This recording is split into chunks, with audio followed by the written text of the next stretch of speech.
29 சொன்னேன், நீங்க படிச்சுக்கிட்ட.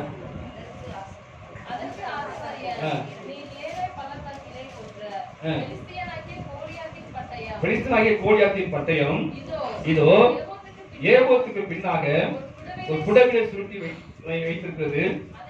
அதை நீ எடுக்க மனதானால் எடுத்துக்கொண்டு போ, அது அல்லாமல் வேற ஒன்றும் இங்கே இல்லை என்றான். அப்பொழுது தாவீது அதற்கு நிகர் இல்லை, அதை எனக்கு தாரும் என்றார். அல்லேலூயா. கர்த்தருக்கு ஸ்தோத்திரம். கர்த்தர் மகிமைப்பதாக. தாவீது போய் பிரதான ஆசாரியர்கிட்ட போய் கேட்கிறான், எனக்கு ஒரு ஆயுதம் கொடு. அல்லேலூயா. ராஜா என்னை அவசரமா அனுப்பி வச்சிட்டாரு, அதனால இந்த ஆயுதம் எடுத்துட்டு வரல பாதுகாப்புக்கு. அதனால தேவாலயத்துல அந்த ஆசாரத்துல ஏதாவது ஆயுதம் வச்சிருக்கியா என்று கேட்கும்போது அந்த ஆசாரியன் சொல்றான், இங்க அந்த ஆயுதம் கிடையாது, ஒரே ஒரு ஆயுதம் இருக்கு. அது நீ ஏழை பள்ளத்தாக்கிலே நீ கோலியாத்தை கொன்ற ஒரு பட்டயம் துணியை சுற்றி வைக்கப்பட்டிருக்குது, புடவையை சுற்றி வைக்கப்பட்டிருக்குது, அது வேண்டுமானால் எடுத்துக்கொள்ளு என்று சொல்லும் போது அந்த பட்டயத்தை பார்த்த உடனே தாவீது சொல்றாரு, இதற்கு நிகர் இல்லை. அல்லேலூயா.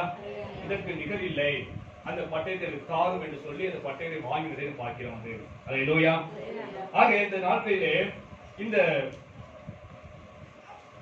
செய்தி தலைப்பாக நிகரில்லாத பட்டயம் என்ற தலைப்பை தான் செய்தி பார்க்க போகிறோம். தாவீது எத்தனையோ ஆயுதங்களை எடுத்து பயன்படுத்திக்கிறான், எத்தனையோ பட்டயத்தை எடுத்து பயன்படுத்திக்கிறான். ஆனா அதெல்லாம் பார்த்து அவன் இது நிகரில்லாத பட்டயம் அப்படின்னு என்ன அர்த்தம்? இதுக்கு ஈடு இணையே கிடையாது. அல்லேலூயா. இந்த பட்டயத்துக்கு ஈடு இணையே கிடையாது அப்படின்னு சொல்லி ஒரு பட்டயத்தை அவன் புகழ்ந்து பேசுறான்னு சொன்னா அது காரணம் என்ன? இது வரைக்கும் எத்தனையோ பட்டயங்களை அவன் பயன்படுத்திக்கிறான். ஆனா அந்த பட்டயத்தை பார்த்தெல்லாம் அவன் சொல்லவே இல்லை இது நிகரில்லாத பட்டயம் என்று சொல்லவே இல்லை. இதேபோல சிம்சன் பயன்படுத்துற பட்டயம் இருக்குது, அந்த நாட்கள கிதியோன் பயன்படுத்துற பட்டயம் இருக்குது பழைய ஏற்பாடு நாட்களிலே. அதெல்லாம் அவர் கை கிடைச்சு அதை பார்த்து இவர் உண்மையிலேயே இது நிகழ்ந்தாத பட்டயம். அந்த நாட்களிலே பராக்கிரமசாலியாகிய சிம்சன் பயன்படுத்தின பட்டயம், பராக்கிரமசாலிய கிதியோன் பயன்படுத்தின பட்டயம் என்று சொல்லியிருந்தாங்கன்னா இது ஆச்சரிய வேண்டிய ஒண்ணுமே இல்லை. ஆனால் இந்த கோலியாத்தை கொன்ற அந்த ஆயுதம், அவன் வைத்திருந்த ஆயுதத்தை பார்த்து இவன் சொல்றான் இது நிகழ்ந்தாத பட்டயம் என்று சொல்றான். அல்லேலூயா. இது காரணம் என்ன என்பதை ஆராய்வதற்கு முன்பாக இதற்கு முன்னால் நடந்த சம்பவத்தை கொஞ்சம் பார்த்தோம் சொன்னா இந்த செய்திக்கு அது பிரயோஜனமா இருக்கும். அல்லேலூயா. அதாவது ஒட்டுமொத்த இஸ்ரவேல் ஜனங்களுக்கு முதலாவது ராஜாவாக ஏற்பட்டவர் யாரு? சவுல். அல்லேலூயா. முதலாவது ஒட்டுமொத்த இஸ்ரவேல் ஜனங்களுக்கு ராஜாவாக ஏற்பட்டவர் யாரு? சவுல். எல்லாரும் சொல்லுங்க, அப்பதான் நல்லா இருக்கும். சவுல். அல்லேலூயா. அந்த சவுல் தன்னுடைய அப்பாவுடைய தாத்தாவுடைய காணாப்போன கழுதை தேடி போனவன் தான். காணாப்போன கழுதையை தேடி போனவன் ஆண்டவனை தெரிந்து கொண்டாரு, தெரிந்து கொண்டு சாமுவேலுக்கு அறிவித்தாரு. சாமுவேல் மூலமா அபிஷேகம் பெற்று ராஜாவாக உயர்த்தப்பட்டான். அந்த சவுல் ராஜ்யம் பண்ணும்போது ஒரு சம்பவம் நடந்தது. என்ன சம்பவம் சொன்னா பெலிஸ்தர்களுக்கும் இஸ்ரவேல் ஜனங்களுக்கும் யுத்தம் வந்தது. அந்த பெலிஸ்தருக்கு இஸ்ரவேல் ஜனங்களுக்கு யுத்தம் வரும்போது அங்கே பாத்தீங்கன்னா சரி, அங்க பெலிஸ்தர் ஒரு பக்கம் நிக்கிறாங்க, சேனை நிக்குது. இங்கிட்டு இஸ்ரவேல் ஜனங்கள் ஒரு சேனை நிக்கிறாங்க, சவுல் ராஜா நிக்கிறாரு, யோனத்தான் நிக்கிறாங்க, எல்லாம் நிக்கிறாங்க, சேனைலாம் நிக்குது. நடுவுல பாத்தீங்கன்னா சரி ஏழை பள்ளத்தாக்குன்னு சொல்லி பள்ளத்தாக்கு இருக்கு. அந்த பள்ளத்தாக்குல கோலியாத் என்ற ஒரு ராட்சச தோற்றம் கொண்டவன், அல்லேலூயா, ராட்சச தோற்றம் கொண்டவன் நடுவுல நிக்கிறான். அல்லேலூயா. நடுவில் நின்று கொண்டு அவன் பார்த்தா பயங்கரமா இருக்கிறான். பயங்கர தோட்டத்தில் ஆயுதங்கள் பயங்கரமா இருக்குது. அப்படிப்பட்ட தோட்டத்துல நின்று என் கூட யாரு கொத்தி யுத்தம் செய்ய முடியும்? அல்லேலூயா.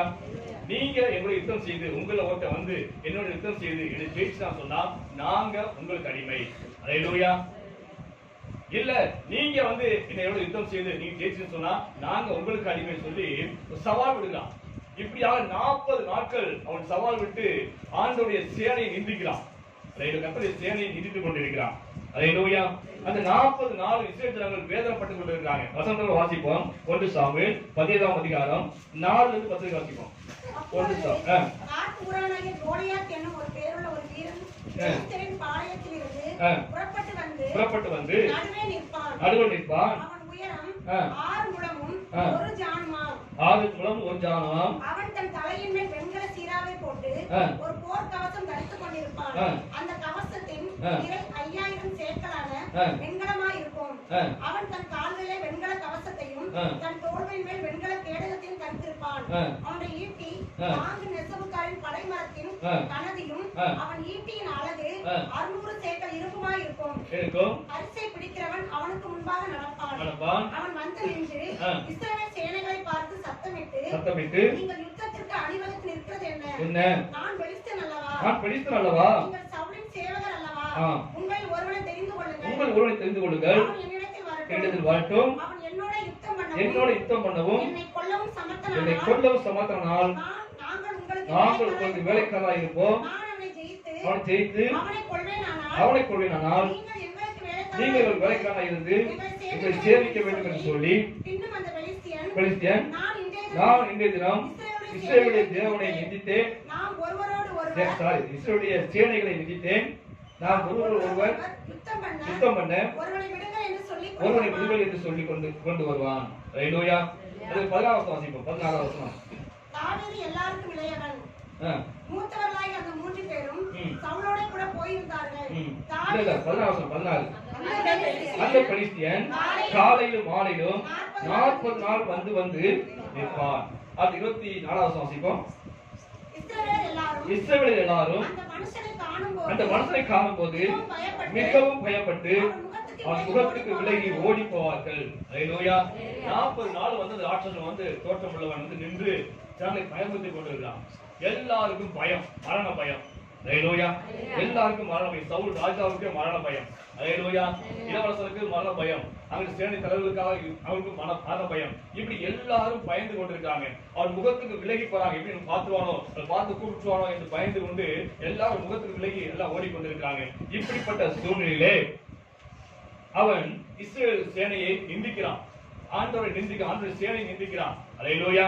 அப்படி நிந்தித்து அவன் பேசிக் கொண்டிருக்கிறான். அந்த சமயத்துல வனாந்தரத்திலே ஆடுகளை மேய்த்துக் கொண்டிருந்த தாவீதுக்கு அவன் தகப்பனார் அழைக்கிறாரு.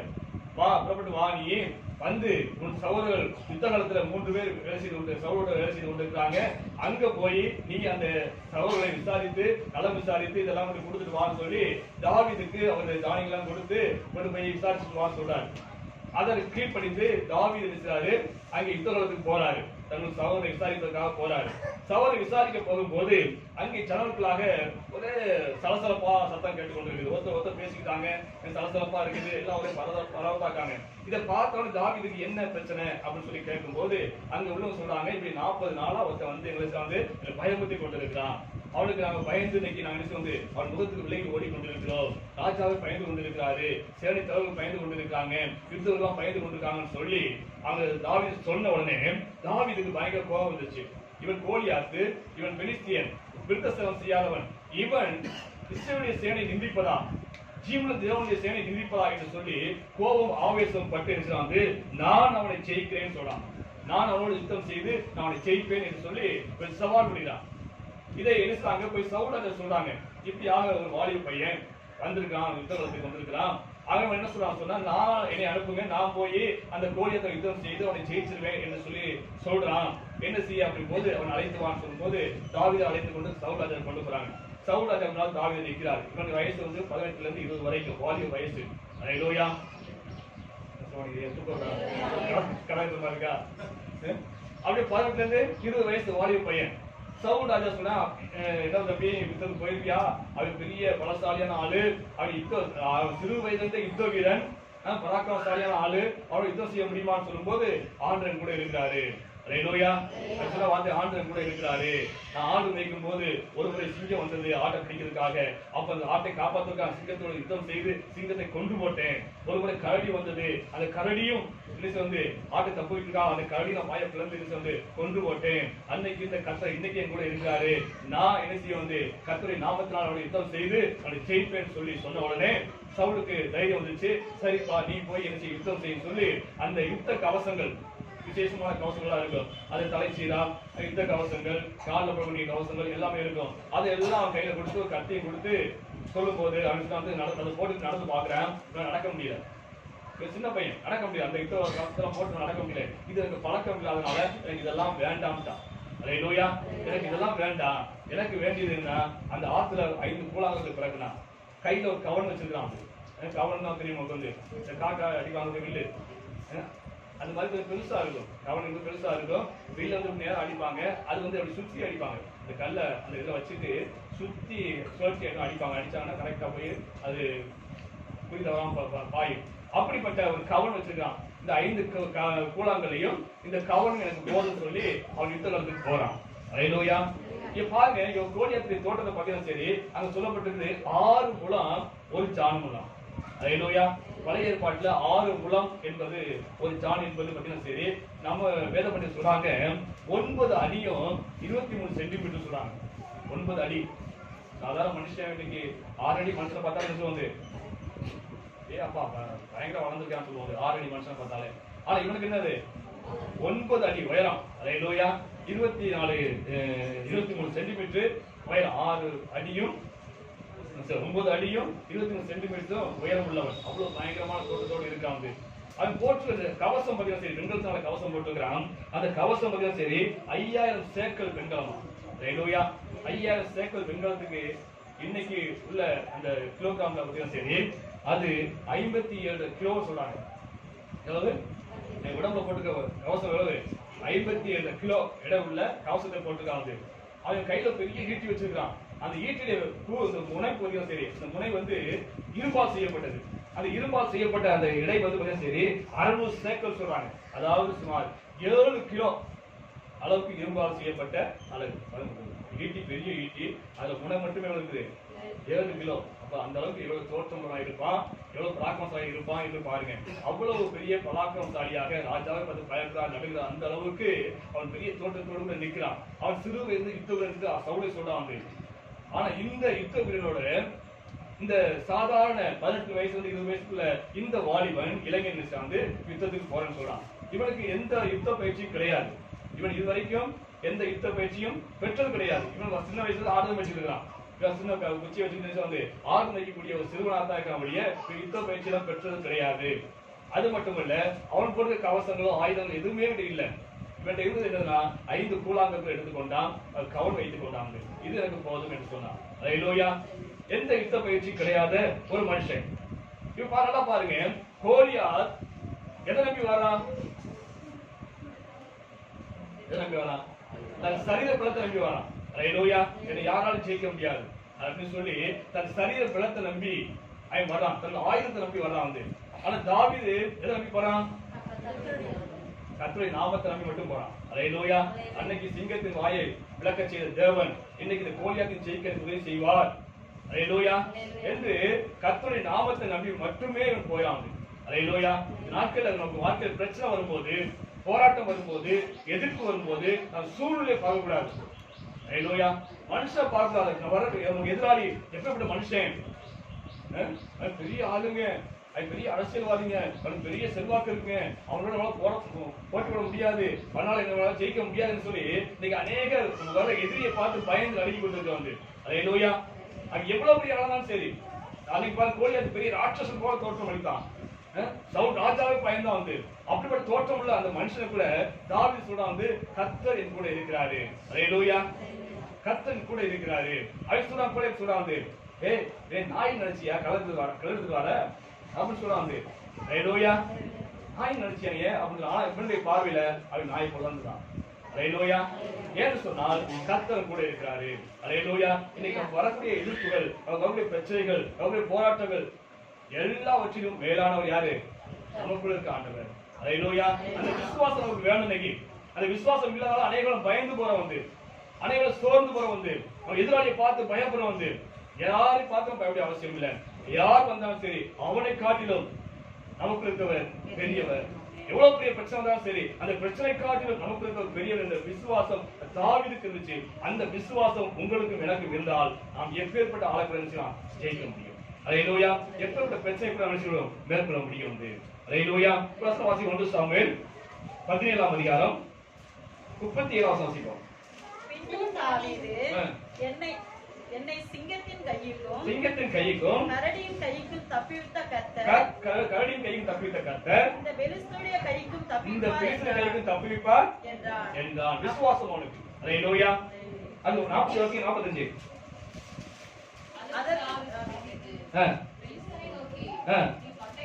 நீ பட்டயத்தோடும் ஈட்டியோடும் நீ நிமித்த இஸ்ரவேலுடைய தேவனாகிய சேனையின் கர்த்தரின் நாமத்திலே உன்னிடத்தில் வருகிறேன். அல்லேலூயா. இவனுக்கு எந்த ஆயுதம் கிடையாது. சும்மா கல்லி வச்சிருக்கான். எந்த ஆயுதம் கிடையாது. இவனுடைய விசுவாசம், இவனுடைய ஆயுதம் எல்லாமே என் ஆண்டவர் பெரியவர். ஹல்லேலூயா. என் ஆண்டவர் பெரிய இந்த விசுவாசம் இருந்துச்சு. இப்ப யுத்தம் நடக்குது. யுத்தத்துல பார்த்தீங்கன்னா ஏழை பள்ளத்தாக்குல அங்க கோலியாத் நின்று கொண்டிருக்கிறான். அவனை நோக்கி தாவீது போய் கொண்டிருக்கிறான். ஹல்லேலூயா. அப்போ அவன் பரியாசம் செய்கிறான். அந்த பரியாசம் காதை வாங்கிக்கொள்ளாதபடிக்கு அந்த கவன்ல இருந்து வந்து ஒரு கல்லை மட்டும் எடுத்து வந்து சுழட்டி அடிக்கிறான். அடிச்சு அடியில வந்து சரி நெத்தியில பட்டு அவனுக்கு வந்து குப்புரடி கொண்டு செத்து போறான். ஹல்லேலூயா. குப்புரடி கொண்டு செத்து போறான். வந்து செத்த உடனே அந்த கோலியாத்தினுடைய உரையில ஒரு பெரிய பட்டயம் இருக்குது. ஹல்லேலூயா. அதை அவன் எடுத்து பயன்படுத்தவே இல்லை. ஒரு பட்டயம் இருக்குது. அந்த பட்டயத்தை உருவி தாவீது அவனுடைய கழுத்தை வந்து தலை வெட்டினான். ஹல்லேலூயா. கழுத்தை வெட்டி துண்டை வந்து தூக்கிட்டு வந்துறான். ஹல்லேலூயா. அப்ப இந்த வெற்றியை ஜனங்களாம் பாக்குறாங்க. 40 நாள் வேதனைப்பட்டு இருந்தான். 40 நாள் துக்கப்பட்டு கொண்டிருந்தான். ஒரு வேலை செய்ய முடியாதபடிக்கு 40 நாள் நம்ம பாடாப்படுத்தின இந்த கோலியாத் செத்து தொலைஞ்சான்னு சொல்லி ஜனங்களுக்கு ஒரே சந்தோஷம். அந்த சந்தோஷத்துல அவங்களுக்கு பெண்களெல்லாம் நினைச்சாங்க ஒரு பாட்டு பாடினாங்க. என்ன பாட்டு பாடினாங்க?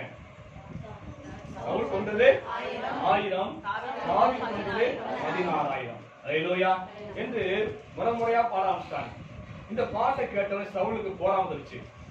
போராம வந்தவன் தாவீதை எப்படியாவது கொண்டு விட வேண்டும் முயற்சி பண்ணான். அந்த கொண்டு விட முயற்சி பல தடவை பண்ணும்போது தாவீது அவன் கைக்கு தப்பி அங்கே ஓட ஆரம்பித்தான். வனாந்தரத்துல ஓட ஆரம்பிச்சான். அநேக மலைகளிலேயும் கெபிகளிலும் புகையிலும் ஒளிந்து வாழ்ந்தான். அப்படிப்பட்ட சூழ்நிலை அவன் கையில எந்த ஒரு ஆயுதம் கிடையாது. ஹல்லேலூயா. தன்னை காப்பாற்றிக் கொள்வதற்கு எந்த ஆயுதம் கிடையாது. அப்படி தப்பிச்சு ஓடி வந்து அப்ப பாத்தீங்கன்னா சரி அந்த நாட்களில வந்து அந்த பிரதான ஆசாரியர்களுடைய அந்த ஆசாரத்துல வந்து அந்த ஆசாரத்துல வந்து அந்த ஊழியக்காரன் வந்து கேட்கிறான். நான் ராஜாவுடைய வேலையினாலே அவசரம் வந்துட்டேன். ஏன்னா அவனுக்கு தெரியாது சம்பவம் நடக்க தெரியாது. வந்துட்டேன். அதனால கையில எந்த ஒரு ஆயுதம் இல்ல.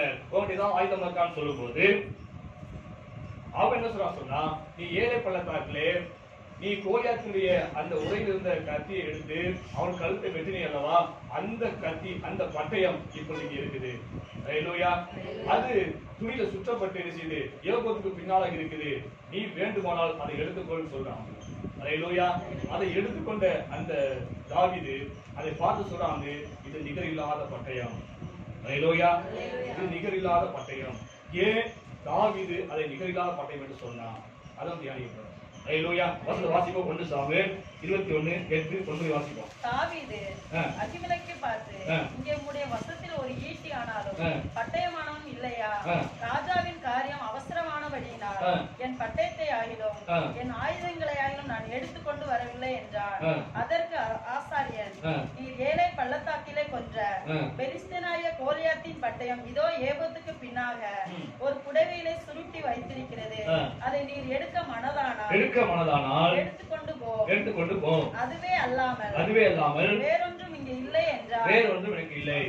அப்பொழுது தாவீது, அதற்கு நிகர் இல்லை, அதை எனக்கு தாரும் என்று சொன்னான். ஹல்லேலூயா. தாவீது இதற்கு முன்னாடி எத்தனையோ பட்டயத்தை பயன்படுத்தி இருக்கிறான். ஆனா அந்த பட்டயத்தெல்லாம் பார்த்து இது நிகர் இல்லைன்னு சொல்லல. நான் சொன்னது போல சிம்சோன், கிதியோன் இது போல பெரிய பராக்கிரமசாலிகள் இருந்தாங்க.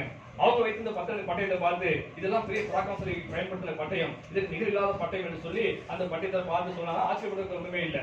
ஆனால் இந்த கோலியாத் வைத்திருந்த இந்த பட்டயத்தை பார்த்து இந்த தாவீது இது நிகர் இல்லாத பட்டயம் என்று சொன்னானே, ஏன் அப்படி சொன்னா என்பதைதான் நம்ம தியானிக்க போகிறோம். ஹல்லேலூயா. அப்ப இந்த பட்டயம் எப்படிப்பட்ட சொன்னா, கோலியாத்தின் உரையில இருந்த பட்டயம். கோலியாத்து தன்னுடைய இடுப்புல இருந்து ஒரு உரை மாட்டிருப்பான். அந்த கத்தி வைக்கிறதா உரை இருக்கும். அந்த உரையில வைத்த கத்தி அந்த பட்டயம். அந்த பட்டயத்தை எடுத்து அவனே வந்து வெட்டினான். ஹல்லேலூயா. அந்த பட்டயத்தை தான் இங்க பத்திரமா வைத்திருக்காங்க. அதை பார்த்து தான் தாவீது சொன்னாங்க, இந்த பட்டயத்துக்கு நிகர் இல்லை என்று சொன்னாங்க. ஹல்லேலூயா. இது காரணம் என்ன என்பதை குறித்து தியானிக்கும் போது அதுக்கு முன்பாக தேவனுடைய பிள்ளைகளாகிய உங்களையும் என்னையும் ஆண்டவர் பட்டயத்துக்கு உவமையா சொல்லியிருக்கார். ஹல்லேலூயா. ஆண்டவர் நம்மை பார்த்து பல பொருளுக்கு உவமையா சொல்லியிருக்காரு.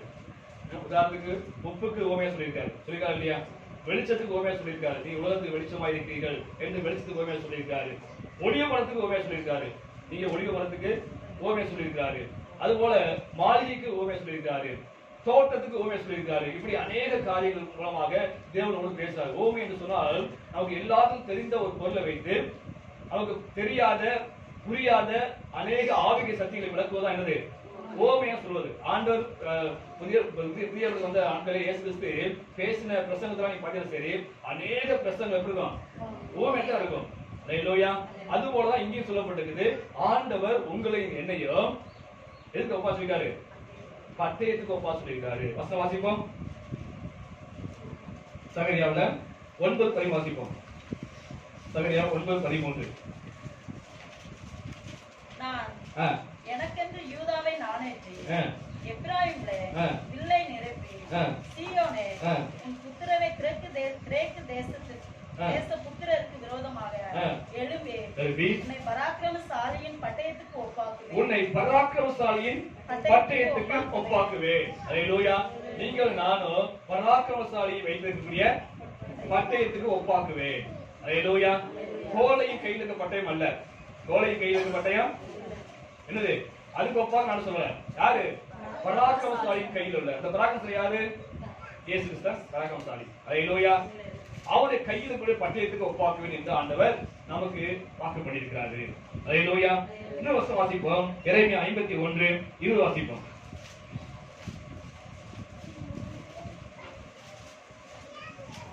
நீ எனக்கு தண்டாயுதமும் அஸ்திராயுதமும் ஆனவன். ஹalleluya. நீ எனக்கு தண்டாயுதமும் அஸ்திராயுதமும் ஆனவன் சொல்லப்பட்டது. ஹalleluya. தண்டாயுதம் ஒரு கருவி. பாத்துக்கு தண்டாயுதம் பெருசா தோல் வச்சுப்பாங்க. தண்டாயுதமாக அஸ்திராயுதம் சொன்னா வில்லு நாணயத்தக்கூடிய அந்த அம்பு வில்லு, அந்த வில்லு தான் அந்த அஸ்திராயுதம் சொல்லுது. அந்த அதற்கு ஒப்பாக ஆக்குன்னு சொல்லியிருக்காரு. அடுத்த இன்னொரு வாசம் ஏசியாவுல 41:15 வாசிப்போம். 41:15. இதோ போரடிக்கிறதுக்கு நான் உன்னை புதிதும் கூர்மையுமான பற்களுள்ள யந்திரமாக்குவேன். நீ மலைகளை மிதித்து நொறுக்கி குண்டுகளை பதருக்கு ஒப்பாக்கிடுவாய். ஹalleluya. ஆண்டவர் தேவப்பிள்ளையாகிய உங்களை என்னையும் கருவிக்கு ஒப்பா சொல்றாரு. அதே சமயத்துல பராக்கிரமசாலி கையில் உள்ள பட்டயத்துக்கு ஓமையா சொல்றாரு. ஹalleluya. நீங்கள் நானும் யாருன்னு சொன்னால் பராக்கிரமசாலியின் கையில் உள்ள பட்டயம். ஹalleluya. பராக்கிரமசாலியின் கையில் உள்ள பட்டயம். ஹalleluya. ஆக இந்த நாட்களிலே அதை குறித்தா பார்க்க போறோம். நாம பராக்கிரமசாலியின் கையில் உள்ள பட்டயமா மாற வேண்டும் சொன்னால், அன்னைக்கு தாவீது சொன்னது போல நிகரில்லாத பட்டயம் மாற வேண்டும் சொன்னால் நாம் என்ன செய்ய வேண்டும்? ஹalleluya. அன்னைக்கு நிகரில்லாத பட்டயம் என்று தாவீது கோலியாத்தின் பட்டயம் சொன்னாரு. அந்த கோலியாத்து பட்டயம் சொல்றதுக்கு காரணம் என்ன சொன்னா, அந்த கோலியாத்து பட்டயம் பல நிலையை தாண்டி வந்திருக்குது. ஹalleluya. அன்னைக்கு கோலியாத்துடைய உரையிலிருந்து உருவன பட்டயத்தினாலே அன்னைக்கு தாவீது கோலியாத்தை கொன்றான். அதே கையோடு கூட அந்த பட்டயம் வந்து சேரல. எங்க ஆசீர்வாதத்துக்கு வந்து சேரல. அது பல நிலையை கடந்து வந்திருக்கிறது. அதுபோல ஆண்டவர் உங்களை என்னையும் பட்டயத்துக்கு வந்திருக்காரு. இந்த பட்டயமானது இந்த கோலியாத்து பட்டயம் எப்படியெல்லாம் வழி கடந்து வந்ததோ, எந்த அனுபவத்துல வந்ததோ அதே அனுபவத்துல நானும் வந்தோம் சொன்னா, நாமும் கர்த்தருடைய கையிலே ஒரு பராக்கிரமசாலியின் கையிலே பட்டயமா விளங்குவோம், நிகரில்லாத பட்டயம் விளங்குவோம். ஹalleluya. இதுதான் சத்தியம். ஹalleluya. நீங்கள் நானும் பராக்கிரமசாலியை இயேசு கிறிஸ்துவின் கையிலே பட்டயமா விளங்க வேண்டும் என்று சொன்னால், இந்த கோலியாத்தின் பட்டயம் எப்படி அனுபவத்துக்குள்ள வந்ததோ அதே அனுபவத்துக்குள்ள நாமும் கடந்தோம் சொன்னா, நாமளும் இயேசுவின் கையிலே ஒரு பட்டயமாக ஒரு கருவியாக பயன்பட முடியும். ஹalleluya. அவரை பார்ப்போம். அந்த கோலியாத்தின் பட்டயம் முதலாவது எங்க இருந்துச்சு? எங்க இருந்துச்சு சொல்லுங்க. கோலியாத்தின் பட்டயம் எங்க இருந்துச்சு? நான் சொல்லிட்டேன். கோலியாத்தின் பட்டயம் கோலியாத்து தன்னுடைய வஸ்திரத்துல தன்னுடைய சரீரத்துல வந்து இந்த பட்டயத்தை வைத்திருந்தான். ஹalleluya. அந்த யுத்தகாலத்தை பத்தி சரி, அந்த யுத்தகாலத்தை பத்தி சரி, இப்ப நம்ம கற்பனை பாருங்க. யுத்தகாலம் எப்படி இருக்குன்னா பெரிய யுத்தகாலம். அந்த யுத்தகாலத்தை பத்தி சரி, இந்த பக்கம் மேடு இந்த பக்கம் மேடு, நடுவுல பத்தி சரி பள்ளத்தாக்கு, அதுக்கு பேரு ஏழை பள்ளத்தாக்குன்னு சொல்லி பேரு. அந்த பக்கம் பத்தி சரி அந்த பெலிஸ்தியர் ராணுவ வீரர்கள் நிக்கிறாங்க. திரளான ராணுவ வீரர்கள் நிக்கிறாங்க, கூட்டமா நிக்கிறாங்க. இந்த மேட்ச்ல பத்தி சரி இங்க சவுலோடு சேர்ந்த இஸ்ரேல் வீரர்களா நின்று கொண்டு இருக்காங்க. இப்ப நடுவுல யார் நிக்கிறோம் சொன்னா, ஏழை பள்ளத்தாக்குல கோலியாத்து மட்டும் நிக்கிறான். அவனுக்கு முன்னாடி 2 வீரர்கள் இருப்பாங்க. கோலியாத்து வரான்னு சொல்லிட்டு வந்து 2 பேர் நிப்பாங்க. வந்து அந்த கோலியாத்து வீரர் நிக்கிறான். வந்து ஹalleluya. ஏழை பள்ளத்தாக்குல 40 நாளா வந்து வீரர் நிக்கிறான். அவனுடைய சரீரத்துலதான் என்ன இருக்குது? இந்த பட்டயம் இருக்குது. ஹalleluya. இது கோலியாத்துடைய பட்டயம். நல்லா புரிஞ்சுக்கணும். கோலியாத்துடைய பட்டயம். இந்த 40 நாளளவும் இந்த இஸ்ரேல் ஜனங்களும் சரி, இந்த இஸ்ரேல் யுத்த வீரர்களும் சரி, இங்கே சவுல் ராஜாவும் சரி பயந்து கொண்டு இருக்கிறாங்க. ஒரு மரண பயம். ஐயோ பெரிய ராட்சசன் போல வந்து ஒருத்தர் வந்து நிக்கிறானே, இவனோடு யார் யுத்தம் செய்ய முடியும், இவனை எப்படி நாம் ஜெயிக்க முடியும், நம்மை மீட்க யார் இருக்கிறார், நம்மை ரட்சிக்க யார் இருக்கிறார் என்று ஆண்டை நோக்கி வேண்டுதலோடு கூட சவுலை சேர்ந்த ராணுவ வீரர்களும் இஸ்ரேல் ஜனங்களும் காத்து கொண்டிருக்காங்க எங்க கரையில. அல்லேலூயா. அந்த சமயத்துல தான் தாவீது உள்ள வர்றாரு. அல்லேலூயா. ரட்சகராக. அல்லேலூயா. ரட்சகர் என்ன அர்த்தம்? மீட்பர். இந்த சேனையை மீட்கும்படியாக, இஸ்ரேல் ஜனங்களை மீட்கும்படியாக இந்த தாவீது அந்த ஏழை பள்ளத்தாக்குல இறங்குறாரு. இறங்கி அவனோடு யுத்தம் செய்து அவனை ஜெயிச்சு அவன் வைத்திருந்த பட்டயத்தை உருவி அவனையே கொண்டு போறாரு. அல்லேலூயா. அவனை கொண்டு போறாரு. அல்லேலூயா. இதே சூழ்நிலை இன்னைக்கு நம்முடைய வாழ்க்கையில் நினைச்சு பாருங்க. அன்னைக்கு தாவீது பண்ணது ஒரு மாம்ச பிரகாரமான யுத்தம். ஆனா இன்னைக்கு ஒரு ஆவிக்கு யுத்தம் நடந்து கொண்டிருக்குது. ஆவிக்கு யுத்தம் நடந்து கொண்டிருக்குது. வேதம் சொல்லுது இது ஆவிக்கு யுத்தம். அல்லேலூயா. இந்த ஆவிக்கு யுத்தத்துல அன்னைக்கு எப்படி இந்த பட்டயமானது கோலியாத்துடைய உரையில் இருந்ததோ அதே போல கோலியாத் என்பவன் சாத்தானுக்கு அடையாளமா இருக்கிறான். நாம ஒரு காலத்துல நாம பட்டயம் தான். நம்ம யாரு? பட்டயம். அதான் சொல்றாரு நம்ம பட்டயம். இந்த பட்டயம் எங்க இருந்து சொன்னா இது சாத்தானுடைய உரையில ஒரு நாள் இருந்துச்சு. எல்லாரும் இருந்தோம். ஒரு காலத்துல நம்ம எங்க இருந்தோம்? சாத்தானுடைய உரையில தான் இருந்தோம். அல்லேலூயா. கத்தி வைக்கிறதா உரை இருக்கும் இல்லையா, அந்த உரையில தான் என்ன செய்து இருந்தோம். அல்லேலூயா. அன்னைக்கு எப்படி கோலியாத்தின் உரையில அந்த பட்டயம் இருந்ததோ அதுபோல சாத்தானுடைய உரைக்குள்ளாக நானும் நீங்களும் ஒரு காலத்தை இருந்தோம். அல்லேலூயா. இப்ப சாத்தான் வந்து பாத்தீங்கன்னா சரி ஏழை பள்ளத்தாக்குன்னு சொல்றது பள்ளத்தாக்கு வந்து நிக்கிறாங்க. அங்கிட்டு பாத்தீங்கன்னா சரி சாத்தானுடைய சேனையெல்லாம் ஒரு பக்கம் நின்று கொண்டிருக்குது இந்த மேட்ல. இந்த பக்கம் சரி அநேக பரிசுத்தவான்கள் நிக்கிறாங்க. தேவனுடைய சேனை நின்று கொண்டு இருக்குது. அல்லேலூயா. இப்ப நாம எங்க இருக்கோம் சொன்னா நாம சாத்தானுடைய அந்த உரைக்குள்ளாக என்ன வந்து மறைந்து இருக்கிறோம். அவன் நம்ம வைத்திருக்கிறான் வந்து. இப்ப நமக்காக அநேகர் வேண்டுதல் செய்யறாங்க. அநேக பரிசுத்தவான்கள் வேண்டுதல் செய்யறாங்க. யாரோ வேண்டுதல் தான் நீங்க ரட்சிக்கப்பட்டிருக்கோம். அல்லேலூயா. நமக்காக தெரியாது. யாரோ ஒருத்தர் ஜெபிச்சிருப்பாங்க. என் ஜனத்துல ரட்சிக்கப்பட வேண்டும் என்று ஜெபிச்சிருப்பாங்க. ஆண்டு சொல்லிருக்கலாம். அதே உங்களுக்காக யாரோ ஒருத்தர் ஜெபிச்சிருக்கலாம். எத்தனை பரிசுத்தவான்கள் ஜெபிச்சிருக்கலாம் வந்து என் ஜனம் ரட்சிக்கப்படணும், என் சகோதரர் ரட்சிக்கப்படணும், சகோதரர் ரட்சிக்கப்படணும் யாராவது ஜெபம் பண்ணிக்கலாம். எத்தனை பரிசுத்தவான்கள் ஜெபம் பண்ணிக்கலாம். பரிசுத்தாய் கூட நமக்காக ஜெபம் தானா? பரிசுத்தாய் கூட நமக்காக ஜெபம் ராசம் சொல்லுது. அப்படி ஜெபித்திருக்கலாங்க. அது நிமித்தமாக நானும் ரட்சிக்கப்பட்டிருக்கோம். அது போல அன்னைக்கு ஜெபித்திருக்கலாம். பரிசுத்தவான்கள் ஜெபித்திருக்கலாம். தேவனுடைய சேனை ஜெபித்திருக்கலாம். இப்படி ஜெபித்தன் விளைவாக ஆண்டவர் இயேசு கிறிஸ்து அந்த பள்ளத்தாக்கில் இறங்கி வந்தார் ரட்சகராக. அல்லேலூயா. உங்களை என்னை மீட்கும்படியாக இயேசு கிறிஸ்து இறங்கி வந்தாரு. மேலான இடத்தில் இருந்தவர் பரலோக மேன்மை திறந்து நமக்காக தாழ்வான இடங்களில் இறங்கினார் என்று வசனம் சொல்லுது. அப்ப நம்மை மீட்கும்படியாக அன்னைக்கு எப்படி அந்த தாவீது இறங்கி பள்ளத்தாக்கில் இறங்கி வந்தாரோ அதே போல இயேசு கிறிஸ்து நமக்காக இறங்கி வந்து சாத்தானை யுத்தம் செய்து ஒரு பலியின் மூலமாக நம்மை அவனுடைய உரையிலிருந்து எடுத்தாரு. அல்லேலூயா. அவன் உரையிலிருந்து நம்ம எடுத்தாரு. அல்லேலூயா. முதல் வழி என்ன சொன்னா நாம் நிகழா பட்டயமா விளங்க சொன்னால் முதலாவது எப்படி கோலியாத்தின் பட்டயம் தாவீதின் பட்டயம் மாறினதோ அதுபோல சாத்தானுடைய பட்டயம் இருந்த நீங்கள் நானும் தேவனுடைய பட்டயம் மாறணும். அல்லேலூயா. நாம் தேவனுடைய கருவியாக மாற வேண்டும். தேவனுடைய கரத்துக்குள்ள வர வேண்டும். அவருடைய கரத்துல ஒரு நாள் இருந்தோம். அல்லேலூயா. அதே போல நம்முடைய தேவனுடைய கரத்துல நம்ம என்னைக்கு வரோமோ அப்பதான் நிகழாத பட்டயத்துக்கு முதல் படி. அல்லேலூயா. ஆக இன்னைக்கு ஆண்டு என்ன சொன்னா அன்னைக்கு எப்படி கோலியாத்தின் பட்டயத்தை எடுத்து கோலியாத்தை கொன்றாரோ தாவீது அதே போல ஆண்டவர் இயேசு கிறிஸ்து அவனுடைய உரையில இருந்த உங்களை என்னை எடுத்து அவனையே அழிக்கிறார் ஆண்டவர். புரியுதா உங்களுக்கு? அவன் உரையில இருந்து நம்ம என்ன செய்ய ஆண்டவர் எடுக்கிறாரு. இன்னைக்கு நம்மை கொண்டு அவனை செய்றாரு அழிக்கிறார். அவன் கிரியை அழிக்கிறார். தாவீது செஞ்ச அதே காரியத்தை ஆண்டவர் இயேசு செய்றார். அல்லேலூயா. அப்படி யாரு அவனுடைய கரத்துல இருந்து சாத்தான் கிரியை அழிக்கிறானோ அவன் நிகழாத பட்டயம். அல்லேலூயா.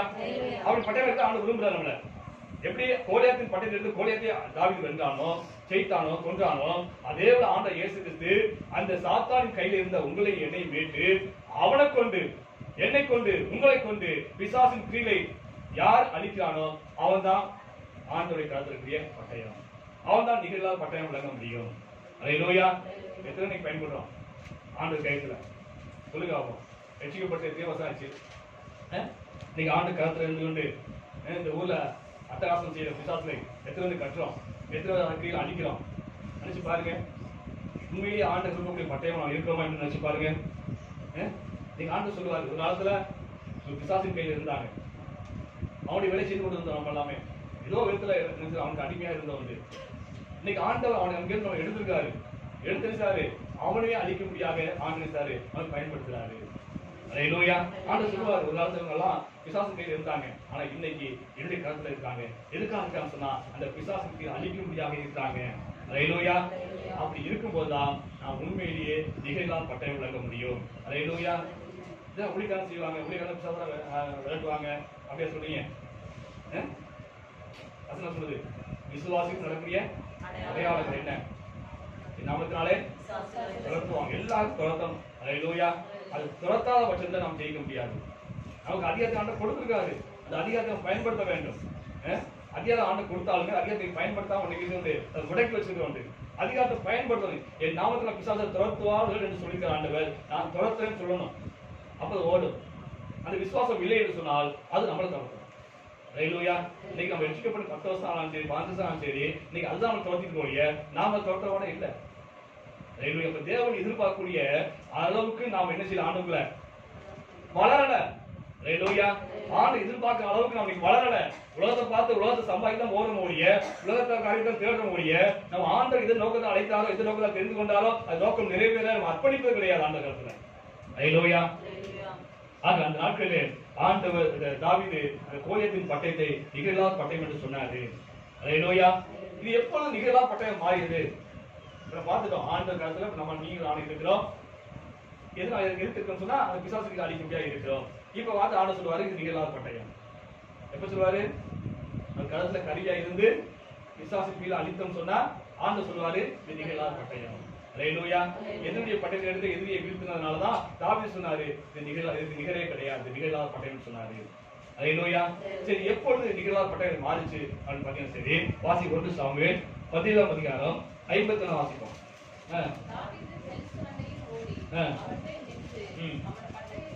அவன் பட்டயத்தை எடுத்து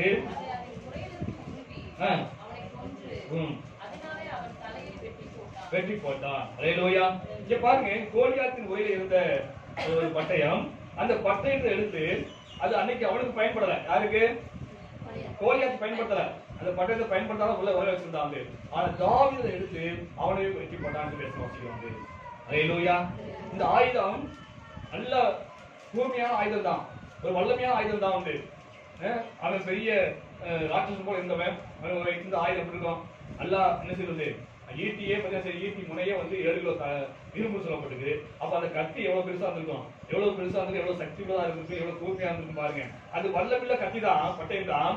ஆனாலும் அதை கோலியாத் பயன்படுத்தல, அது உரையில வைத்திருந்தா என்று வேதத்துல வாசிக்கிறோம். அல்லேலூயா. அதே போல நீங்களும் நானும் வல்லமை உள்ளவர்கள் தான். அல்லேலூயா. திறமை உள்ளவர்கள் தான். நமக்கு அநேக தாளந்துகள் தான் செய்யுது. ஆனாலும் பிசாசின் கையில இருக்கும்போது அந்த தாளந்துகள் ஒன்றுக்குமே செய்யல, பயன்படல. அல்லேலூயா. ஒன்றுக்கும் பயன்படல. ஆனால் ஆண்டவர் என்னைக்கு அந்த பட்டயத்தை எடுத்தாரோ, உங்களை என்னை எடுத்தாரோ, இன்னைக்கு அநேக தாளந்து ஆண்டவர் நமக்கு அதை பயன்படுத்துறாரு. அல்லேலூயா. அதை பயன்படுத்துறாரு. அல்லேலூயா. நாம அநேக தாளந்தை பெற்றிருந்தாலுமே, விசேஷத்தா இருந்தாலுமே, அன்னைக்கு சாத்தானுடைய கையில இருக்க வரைக்கும் நான் ஒன்றுக்கு உதவாதா இருந்தோம், ஒன்றுக்கு பிரயோஜனமாக இருந்தது. ஆனா என்னைக்கு தேவனுடைய கருத்துல வந்தோமோ அன்னைக்கு தான் நாம் பயன்படக்கூடிய ஒரு பட்டயமாக இருக்கிறோம். அல்லேலூயா. அன்னைக்கு நம்ம பிசாசானவன் பாவத்தின் அடிமையை வச்சிருந்தான். ஏதோ பாவத்தில் அடிமைப்பட்டு கடந்தவன். நமக்குள்ள பெருமை, போராமை, கசப்பு, இது போன்ற ஏராளமான அடிமைத்தனத்துக்குள்ளாக பிசாசன் வைத்திருந்தான். அல்லேலூயா. அன்னைக்கு இதற்குதான் பயன்படுத்தலாம் ஒழிய நாம் பிரயோஜனமான ஒரு கருவியாக பயன்படவே இல்லை. ஆனால் என்னைக்கு தேவனுடைய கருத்துல நம்ம வந்தோமோ அன்னைக்கு தான் என்ன செய்யுது, நாம் ஆண்டவருக்கு பயன்படுத்த கருவியாக மாறுவது. அல்லேலூயா. ஒரு காலத்துல நம்ம நினைச்சுகூட பார்த்தது கிடையாது. அவ்வளவு தூரத்துக்கு ஒரு நேரத்தை ஆண்ட சொந்தங்களுக்கு பிரசவம் பண்ணுவோம்னா நினைச்சுகூட பார்த்தது கிடையாது. அல்லேலூயா. அவ்வளவுக்கு நம்ம தாளம் இருந்தாலுமே, ஆனா அவனுக்கு இருக்க வரைக்கும் தாள நிகழ்ச்சியில வெளிப்படல, தாளத்தை பயன்படவே இல்லை. பயம், பேச பயம், 4 ஜனங்களுக்கு பேசுறதுக்கு பயம், கூட்ட சுவாபம் உள்ளவர்களாக இருந்தவங்க. ஆனா இன்னைக்கு ஆண்டவர் காலத்துல வரும்போது அந்த ஆண்டவர் அந்த தாளத்துல பயன்படுத்துறாரு. அல்லேலூயா. தாளத்துல பயன்படுத்துறாரு. பயம் போயிடுச்சு. இன்னைக்கு போனதுனால இன்னைக்கு ஆண்டவர் எடுத்து அவர் பயன்படுத்துறாரு. அப்படி தேவனால் பயன்படுத்தக்கூடிய ஒரு கருவியாக இருக்கிற வரை இருக்கும்போதுதான் நாம் நிகழ்கால பட்டயமாக மாற முடியும். அல்லேலூயா. 2வது சரி, 1 சாமுவேல் 29 வாசிப்போம். அதற்கு ஆசாரியன், நீ ஏழை பள்ளத்தாக்கிலே கொண்ட கோலியாத்தின் பட்டயம் இதோ ஏபோத்துக்கு பின்னாக ஒரு புடவையிலே சுருட்டி வைத்திருக்கிறது. அதை நீ எடுத்த மனதானால் எடுத்துக்கொண்டு போ. அதுவே அல்லாமல் இங்க பாத்தீங்கன்னா தாவீது அந்த கோலியாத்தின் பட்டயத்தை பார்த்து சொன்னா நிகழாத பட்டயம் சொன்னான். ஏன் சொன்னா அவன் கையில இருக்க வரைக்கும் பிரயோஜனம் இல்லாம இருந்துச்சு அவனுக்கு. ஆனால் அவனை வீழ்த்ததுக்கு பிறகு அவனுடைய அந்த உரையில் இருந்த அந்த ஆயுதத்தை எடுத்து அவனை கொண்டு போட்டபடினாலே அந்த தாவீது சொன்னா இது நிகழாத பட்டயம் சொன்னான். அதே போல ஆண்டுடைய அந்த சாத்தன் காலத்துல நம்ம பிரயோஜனப்பட்டவர்களாக பயம் இது போன்ற அநேக அடிப்படைதான் பாவத்தின் அடிப்படைலாம் அடக்கி கிடந்தோம். அங்கிருந்து ஆண்டு மீட்டெடுத்து நீங்க காலத்தில் எடுத்து நீங்க பயன்படுத்தலாம்னு சொன்னா உண்மையிலேயே ஆண்டு பார்த்து சொல்லுவாரு இது நிகழாத பட்டயம் என்று சொல்லுவாரு. அல்லேலூயா. ஆனா நிகழாத பட்டயமா இந்த பட்டயம் மாறுவதற்கு முன்பாக இந்த பட்டயம் கடந்த பாதையை அவங்க நினைச்சு பார்க்கும்போது உண்மையிலேயே ஆச்சரியமா இருக்கும். அதே அனுபவத்துல வரும்போதுதான் நாம் நிகழாத பட்டயம் மாற முடியும். அது என்ன அனுபவம் சொல்லி பார்த்தீங்கன்னா சரி, இங்க சொல்லப்பட்டது 1 சாமுவேல் 29 சொல்லப்பட்டிருக்கு. இது ஏழை பள்ளத்தாக்கில் கொண்ட கோலியாத்தின் பட்டயம் இதோ ஏபோத்துக்கு பின்னாக ஒரு புடவில சுருட்டி வைக்கப்பட்டிருக்கிறது. அல்லேலூயா. ஆக கோலியாத்தின் அந்த உரையிலிருந்து உருவப்பட்ட இந்த கத்தி எது சுத்தப்பட்டது? புடவை சுற்றப்பட்டது, துணியில சுற்றப்பட்டது. அல்லேலூயா. அன்னைக்கு கோலியாத்தை தாவீது கொன்ற போது இந்த கத்தி எப்படி இருந்திருக்கும் சொல்லுங்க? மனசுல வெட்டும்போது எப்படி இருக்கும்? ரத்தமா தான் இருந்திருக்கும். அல்லேலூயா. அப்ப இந்த கத்தி அனுபவத்தை சொல்றாங்க. அப்ப தாவீது கோலியாத்தை கொன்ற போது கத்தி எப்படி இருந்துச்சுன்னா ரத்தக்கரை படிந்ததா இருக்கும். ரத்தக்கரை படிந்த அந்த கத்தியை யாரும் செய்ய மாட்டாங்க, விரும்ப மாட்டாங்க. அல்லேலூயா. அது நாளாக ஒரு கெட்ட வாராட்சி அழிக்க வந்து அதனால என்ன செஞ்சிருப்பாங்க, இந்த கத்தி விஷயம் முதலாவது ரத்தக்கரை போக தண்ணீர் விட்டு கழுவப்பட்டிருக்கும். அல்லேலூயா. அதே போல நாம் ஒரு காலத்துல சாத்தானுடைய காலத்துல இருந்தோம், அவனுடைய உழைப்புலாக இருந்தோம், பாவத்துக்குள்ளாக இருந்தோம். அப்ப நாம நல்ல பட்டயமாக கர்த்தர் பயன்படுத்தக்கூடிய ஒரு நிகழா பட்டயம் மாற வேண்டும் சொன்னால் முதலாவது என்ன செய்யப்பட வேண்டும்? நம்முடைய பாவ கரைகள் போக கழுவப்பட வேண்டும். அல்லேலூயா. அதான் என்னது? ஞானஸ்தானம். அல்லேலூயா. இந்த பட்டயம் எப்படி ரத்தக்கரை போக கழுவப்பட்டதோ முதலாவது, அதுபோல இந்த பட்டயமானது இதுக்கு முன்பாக பாவத்துல வந்து நடந்துச்சு, சாத்தானுடைய களத்துல கருவியா இருந்துச்சு. அதனால அநேக பாவத்தை செஞ்சிருக்கிறோம், அநேக அக்கிரமங்கள் செஞ்சிருக்கிறோம். இப்ப கர்த்தருடைய களத்துல நாம் நல்ல ஒரு பட்டயமாக ஒரு நிகழாத பட்டயமாக காணப்படும் சொன்னால் முதலாவது பாவக்காரை போவதற்குடியாக நாம் கழுவப்பட வேண்டும். அல்லேலூயா. அடுத்தபடியாக சரி வாசிப்போம். ஏசாயாவுல 61:10 வாசிப்போம்.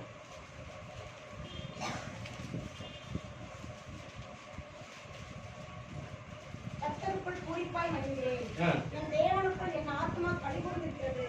மணவாளன் ஆபரணங்களால் தன்னை அலங்கரித்துக் கொள்கிறதற்கும் மணவாட்டி நகையினால் தன்னை சிங்காரித்துக் கொள்கிறதற்கும் ஒப்பாக அவன் ரட்சிப்பின் வஸ்திரத்தை எனக்கு உடுத்தி நீதியின் சால்வையை போதும். ஞானஸ்தானம் பெற்ற நாம என்ன செய்யணும்? ரட்சிக்கப்பட வேண்டும். அல்லேலூயா. இந்த கத்திய தண்ணியை ஊத்தி கழுவுனாங்க, கழுவுன பிறகு வச்சாங்க ஒரு புடவையினால சுத்தி வச்சாங்க. அதே போல நான் பாவக்கரை போக கழுவப்பட்ட நாம நமக்கு சுற்றி வைக்கப்பட ஒரு துணி வேணும். என்ன வேணும்? ஒரு புடவை வேணும்.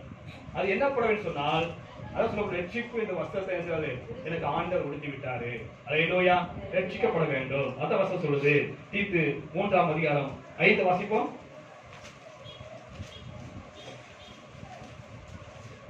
3:5 சீக்கிரம். நாம் செய்த நீதியின் கிரியை நிமித்தம் அவர் நம்மை ரட்சியாமல் தமது இரக்கத்தின்படியே மறுஜென்மம் முழுக்கினாலும் பரிசுத்த ஆவியுடைய புதிதாக்குதலினாலும் நம்மை ரட்சித்தார். பரிசுத்த புதிதாக்குதலினாலும் ஆண்டவர் ரட்சித்தார். அல்லேலூயா. ரட்சிப்பு வேண்டும் சொன்னால் என்ன செய்யணும்?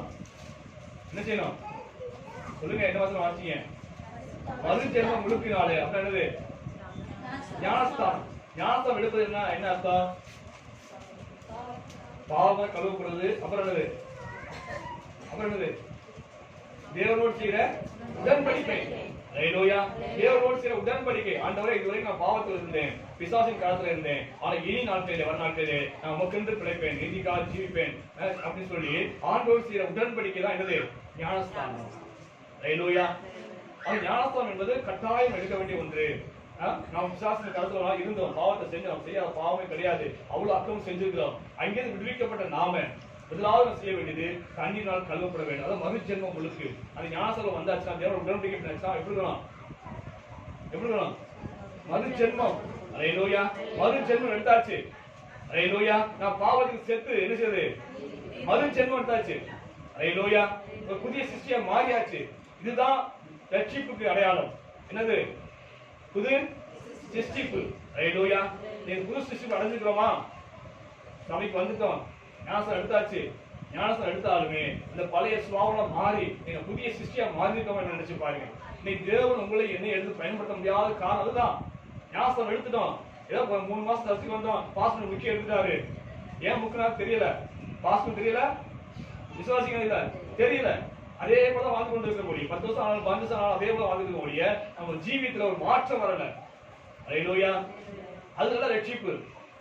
ரட்சிப்பு என்று சொன்னால் என்னது? பாவத்தை உணர்ந்து, நான் பாவி என்று உணர்ந்து ஆண்டவருக்கு பாவத்தை அறிக்கை செய்து அந்த தண்ணீருக்குள்ளாக, நான் அந்த ஞானஸ்தானத்துக்குள்ளாக தேவனோடு செய்த உடன்படிக்கை, அதன் பிறகு வருதான் ரட்சிப்பு. அல்லேலூயா. ரட்சிப்பு நீங்க எத்தனை பேர் பெற்றிருக்கீங்கன்னு நினைச்சு பாருங்க. அல்லேலூயா. அது ஒரு மறுஜென்மம் உங்களுக்கு. மறுஜென்மம் எடுத்துட்டோம். ஒரு பாவத்துக்காக மறிச்சு நீங்க ஆண்டவருக்காக பிழைக்க முடியாத ஒரு மறுஜென்மம் எடுத்துட்டோம். நீங்க உங்களை பார்க்கிறவங்க எப்படி ஆண்டவர் கிபி கிமு ஆண்டவர் இயேசு பிறப்பைன்னு சொன்னாங்களோ அது போல சொல்லணும். கிறிஸ்துக்கு வரக்கு முன்னால் இப்படி வாழ்ந்தான், கிறிஸ்துக்கு பின்னால கிறிஸ்துக்குள்ள வந்ததுக்கு பிறகு இப்படி வாழ்க்கை இப்படி இருக்குன்னு சொல்லி நம்ம வாழ்க்கையில ஒரு வித்தியாசம் காணப்பட வேண்டும், ஒரு வேறுபாடு இருக்க வேண்டும். அதுதான் உண்மையான ரட்சிப்பு. அல்லேலூயா. அந்த ரட்சிப்பை பெற வேண்டும். அல்லேலூயா. அதுதான் ஞானஸ்தானம் என்று சொல்லப்பட்டிருக்கு. வாசிப்போம், ரோமர்ல 6:10 வாசிப்போம்.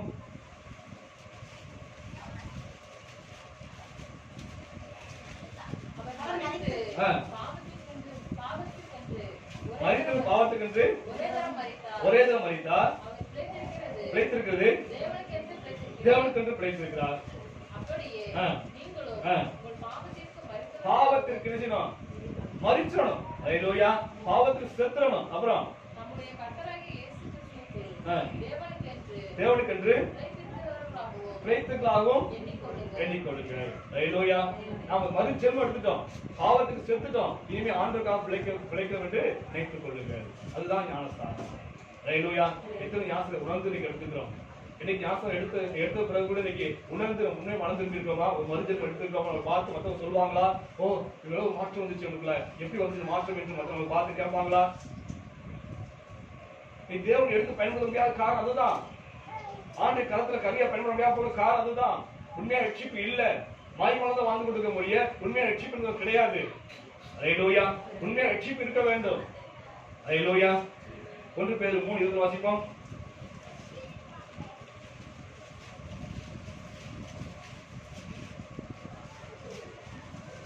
அந்த ஆவிகள் 1 பேதுரு 3:21 அதற்கு ஒப்பனையான ஞானஸ்தானமானது மாம்ச அழுக்கை நீக்குதலாய் இல்லாமல் தேவனை பற்றி நல் மனசாட்சியின் உடன்படிக்கையா இருக்கிறது. அல்லேலூயா. ஞானஸ்தானம் குளிப்பதற்கு வந்து நம்ம அழுக்கு போக போய் தண்ணில முங்கிட்டு வருவது கிடையாது. அல்லேலூயா. என்னது? நல் மனசாட்சியின் உடன்படிக்கை. நல்ல மனசாட்சியோட நான் உடன்படிக்கை பண்றேன். ஆண்டவர் உடன்படிக்கை பண்றதா ஞானஸ்தானம். அல்லேலூயா. இந்த ஞானஸ்தானம் எடுத்தவன் தான் ரட்சிக்கப்படலாம். ஞானஸ்தானம் எடுத்தவன் ஒரு மறுஜென்மம் பார்க்க முடியும், ஒரு புதிய சிருஷ்டியை பார்க்க முடியும். அதான் ரட்சிப்பு.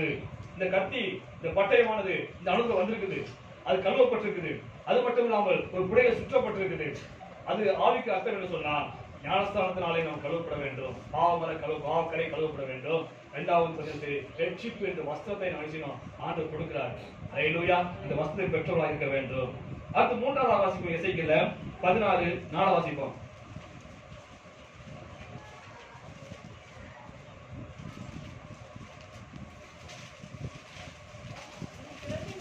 உன் பிறப்பின் வர்த்தமானம் என்னவென்றால், நீ பிறந்த நாளில் தொப்புள் அறுக்கப்படவும் இல்லை, சுத்தமாவதற்கு கண்ணீரினால் குளிப்பாட்டப்படவும் இல்லை. அல்லேலூயா. அல்லேலூயா. பிறந்த குழந்தை என்ன செய்யல வந்து தண்ணினால குளிப்பாட்டப்பட ரத்தக்கரையா இருக்குது, குளிப்பாட்டப்படவும் இல்லை. அப்படின்னது தொப்புள் கொடியும் அறுக்கல. அல்லேலூயா. ஒரு குழந்தை தாயின் வயிற்றில் இருக்கும்போது அந்த தாய்க்கும் அந்த குழந்தைக்கும் உள்ள உறவு எப்படி வரும்? இந்த தொப்புளுக்கு தான் வரும். அல்லேலூயா. இந்த தொப்புள் இல்லாட்ட என்ன செய்யாது? குழந்தை என்ன செய்யாது? உயிர் வாழ முடியாது. அல்லேலூயா. அது ஆகாரம் எல்லாமே என்ன செய்யுது? அந்த தொப்புளுக்கு தான் போய்கிட்டு இருக்குது. இப்போ குழந்தை பிறந்த உடனே என்ன செய்யணும்? முதலாவது என்ன செய்வாங்க? தொப்புளுக்கு என்ன செய்யணும்? கட் பண்ணணும். அல்லேலூயா. கட் பண்ணணும். கட் பண்ணாட்ட என்ன ஆகும்? தாய்க்கும் ஆபத்து, பிள்ளைக்கும் ஆபத்து. அனைத்து இடத்துல பார்க்க தொப்புள் கொடியே என்ன செய்யுது? வந்து பிள்ளைகள் கழுத்தை சுத்திக்கிட்டு என்ன செய்யுது? பிள்ளை இறந்தே பிறக்குது. கேள்விப்பட்டிருப்போம். அல்லேலூயா. அப்ப ஆண்டவர் சொல்றாரு, நீ பிறக்கும் போது நீ குளிப்பாட்டப்படவும் இல்ல, உன் தொப்புள் கொடி என்ன செய்யல? அறுக்கப்படவும் இல்ல என்று சொல்றாரு. அல்லேலூயா. ரட்சிக்கப்பட்ட தேவனுடைய பிள்ளைகளுக்கு என்ன செய்யணும் சொன்னா, அது புதுசா பிறந்த பிள்ளை அன்னைக்கு எப்படி தாய்க்கு வைக்கிறது? ஒரு பிள்ளை புதுசா பிறந்தவனே அது தொப்புள் அறுக்கப்படுதோ, வெட்டப்படுதோ, அது தாய்க்கும் அந்த பிள்ளைக்குள்ள உறவு அறுக்கப்படுதோ, அதே ஒரு ரட்சிக்கப்பட்ட தேவனுடைய பிள்ளையாகிய உங்களுக்கும் எனக்கும் தொப்புள் கொடி அறுக்கப்பட வேண்டும். அல்லேலூயா. தாய் என்று சொல்வது உலகத்தை சொல்லப்பட்டிருக்குது. அல்லேலூயா. தொப்புள் என்று சொன்னால் தாய்க்கும் அந்த உலகத்துக்கும் நமக்குள்ள உறவு என்ன செய்யணும்? அறுக்கப்பட வேண்டும், வெட்டப்பட வேண்டும். அல்லேலூயா. அது வேறு பிரிக்கப்பட்ட வாழ்க்கை. அல்லேலூயா. தாவீது அன்னைக்கு கோலியாத்துடைய கத்தி எடுத்து அவனை கோலியாத்தை கொண்டு போட்டான். அப்படியே அந்த பட்டயத்தை போட்டு வந்துடல, அது கழுவி சுத்தம் செய்யப்பட்டு அது துணி முறையை சுத்தப்பட்டு வேறு பிரிக்கப்பட்டு தேவாலயத்தில் நிற்குது. அல்லேலூயா. அதே போல ஆண்டவருடைய கரத்துல கரியா பயன்படுத்தணும்னா நாம பாவக்கரை போக கழுவப்பட வேண்டும். கழுவப்பட்ட நாம ரட்சிப்பு என்ற ஆண்டவருடைய வசத்தை நாம் பெற்றுக்கொள்ள வேண்டும். ரட்சி வசத்தை பெற்றுக்கொண்ட நாம உலகத்துக்கும் நமக்கும் ஒரு வேறுபாடு இருக்க வேண்டும், ஒரு வேறுபட்ட ஜீவியம். அதான் ஆரம்பத்துல இருந்து ஆண்டவர் சொல்லிட்டே இருக்காரு. பழைய ஏற்பாட்டுல இருந்து சரி, புதிய ஏற்பாடு வரைக்கும் சரி, இந்த வேறுபட்ட ஜீவியத்தை குறித்து ஆண்டவர் வழியை சொல்லிட்டே இருக்காரு. ஆனா நம்ம எத்தனை முறை பிரசங்கம் கேட்டாலும் சரி, எத்தனை வரை பைபிள் படிச்சாலும் சரி, இந்த வேறுபட்ட ஜீவியம் என்பது வாழ்க்கை வரமாட்டேங்குது. உலகத்துக்கு நமக்கு சம்மதம் இல்ல, அவிசுவாசிக்கு நமக்கு சம்மதம் கிடையாது. அல்லேலூயா. விக்கிரத்துக்கும் ஆலயத்துக்கு சம்மதம் வசனம் சொல்லுது. அல்லேலூயா. ஆனா நீங்க எப்படி வாழ்ந்து கொண்டிருக்கிறோம்? ஒரு வேறுபட்ட வாழ்க்கை வாழ்ந்து கொண்டிருக்கிறோமா? நாம் என்னைக்கு வேறுபட்ட வாழ்க்கை வாழ்றோமோ அன்னைக்கு தான் ரட்சிப்பு நிறைவேறும். அன்னைக்கு தான் நம்ம ஆண்டவர் தேவனாய் இருப்பாரு. வசனம் சொல்லுது. 2 கொரிந்தியர் வாசிப்போம். 2 கொரிந்தியர் 6ஆம் அதிகாரம் 10 வசனம் வாசிப்போம். அந்நிய நுகத்திலே அவிசுவாசிகளுடன் பிணைக்கப்படாதிருப்பீர்களாக. அந்நிய நுகத்திலே அவிசுவாசிகளுடன் பிணைக்கப்படாதிருப்பீர்களாக. நீதிக்கும் அநீதிக்கும் சம்பந்தம் ஏது? ஒளிக்கும் இருளுக்கும் ஐக்கியம் ஏது? கிறிஸ்துவுக்கும் பேலியாளுக்கும் இசைவேது? அவிசுவாசிக்கும் விசுவாசிக்கு பங்கேது? தேவனுடைய ஆலயத்துக்கும் விக்கிரகங்களுக்கும் சம்பந்தம் ஏது? நான் அவர்களுக்குள்ளே வாசம் பண்ணி அவர்கள் உலாவி அவர் தேவனாய் இருப்பேன். அவர்கள் என் ஜனங்களாய் இருப்பார்கள் என்று தேவன் சொன்னபடி நீங்கள் ஜீவனுள்ள தேவனுடைய ஆலயமாய் இருக்கிறீர்களே. ஆனபடியினால் நீங்கள் அவர்கள் நடுவிலிருந்து புறப்பட்டு போய் அசுத்தமனை கொண்டாடுவீர்கள். அல்லேலூயா. இதுவரைக்கும் பாவிகளோட வாழ்ந்தீங்க, உலகத்து மனுஷரோட வாழ்ந்து வந்தீங்க. இப்ப ரட்சிக்கப்பட்டுட்டீங்க. இப்பொழுது உங்களுக்கு அவருக்கு சம்பந்தம் கிடையாது. அவரை விட்டு பிரிந்து போய் அசுத்தமான எதையும் தொடாபடிக்கு உங்களை பசுத்தமா காத்துக்கொள்ளுங்க. அப்பதான் நீங்க தேவனுடைய ஆலயமா இருக்க முடியும். தேவன் உங்க மத்தியில உலாவி உங்களுக்கு தேவனாய் இருப்பாரு. அல்லேலூயா. அந்த வேறுபட்ட ஜீவன் என்பது வாழ்க்கையில வர மாட்டேங்குது. அல்லேலூயா. அந்த அப்போஸ்தலர் பவுல் பேதுரு பத்தியும் சரி, பிரசங்கத்தை கேட்டவனே ஐயா ரட்சிக்கப்படுறாங்க. அப்ப கூலிகளெல்லாம் கேட்கிறாங்க, சகோதரே ரட்சிக்கப்பட என்ன செய்யணும்?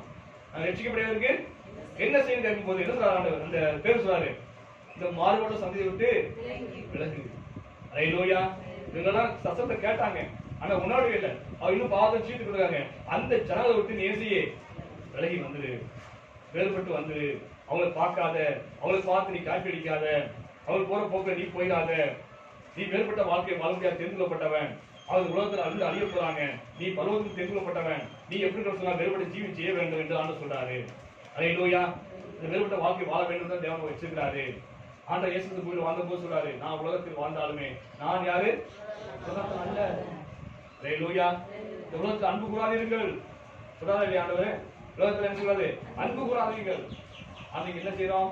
நாம சபைக்கு 10 வருஷம் வந்து ஞானம் எடுத்து அபிஷேகம் பெற்று ரட்சிக்கப்பட்டேன்னு சொன்னாலுமே இன்னும் என்ன செய்ய முடியல? சொல்லுங்க பழச, சொல்லுங்க பழச விட முடியல. அல்லேலூயா. அபிஷேகம் பெற்றாச்சு, ஆனாலும் என்ன செய்ய முடியல? பழச விட முடியல. இன்னமும் நாள் பார்க்கிறோம், இன்னமும் நேரம் பார்க்கிறோம். என்ன பார்க்கமா இல்லையா? ரட்சிக்கப்படாச்சு சபைக்கு வர்றோம், என்ன செய்வோம்? இன்னமும் அந்த நாள் நல்ல நாள் இல்ல, இந்த நாள் நல்லா இல்ல, என்ன செய்வோம் அப்படின்னு சொல்லி நாலு சொல்ல மாட்டேங்கிறீங்க புரியுதா? நாலு விஷயம் இன்னும் பார்க்க செய்யறோம், நேரம் பார்க்க செய்யறோம். இன்னும் பாரம்பரிய சடங்காச்சாரம் போகவே இல்லை அவர்கிட்ட. இன்னும் பாரம்பரிய சடங்காச்சாரம் வச்சுதான் இருக்க நான் எவ்வளவு சொல்லிதான் பாக்குறேன், அது போகவே மாட்டேங்க வாழ்க்கையில. பாரம்பரியம் சடங்காச்சாரங்கள் இன்னும் ஏன் செய்யறோம், எதுக்கு செய்யறோம் என்று தெரியாமலேயே நீ செய்து கொண்டு இருக்கிறோம். ஏன் தெரியல. வாக்குறுதி பழைய உறவை விட முடியல, பழைய நட்பை விட முடியல. ஒரு நேரத்தில் கூட தோல் வாழ்ந்தோம், நாமளும் எத்தனோட நட்போடு நான் இருந்தேன். ஆனா நீங்க ஆண்டு பிரித்ததுக்கு பிறகு இன்னும் நாம தோல் போட்டுதான் இப்படி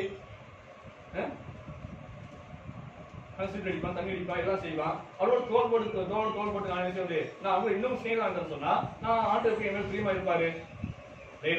ஆண்டு உலகத்துல வேறுபடுத்தாரு, வேறுபட்ட வாழ்க்கை வேறுபட்ட ஜீவன் செய்ய வேண்டுமே, நாம் எப்படி அவனை போல வாழ முடியும்? ஆனா நீங்க என்ன செய்வது? உலகத்தை பார்த்து நம்மளை பார்த்து அவன் வாழணும், நம்மளை பார்த்து அவன் கத்துக்கொள்ளணும். ஆனா அவனை பார்த்து நம்ம கத்துக்கொள்ளணும். நீ சினிமா நடிகரை பார்த்து, கிரிக்கெட் பிளேயரை பார்த்து அவனை போல பேட்டிங் பண்ணணும், அவனை போல நடிக்கணும், அவனை போல முடிவெட்டணும், அவனை போல பேசணும், அவனை போல பாடணும்னு சொல்லி நீ அவனை பார்த்து காப்பீட்டு பார்க்க முடியாது, நம்மை பார்த்து அவன் காப்பீட்டு நினைக்கிறது கிடையாது.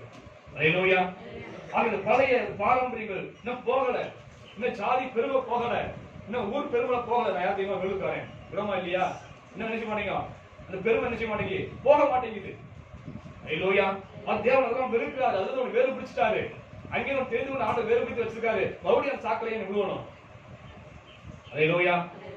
ஆக இந்த வேறுபட்ட ஜீவியம் நாம் செய்ய வேண்டும்.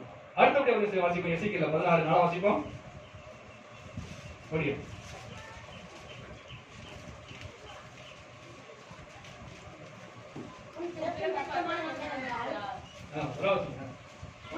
வர்த்தமானம் என்னவென்றால், நீ பிறந்த நாளிலே உன் தொப்புள் அறுக்கப்படவும் இல்லை, சுத்தமாவதற்கு தண்ணீரினால் குளிப்பாட்டப்படவும் இல்லை, உப்பால் சுத்திகரிக்கப்படவும் இல்லை,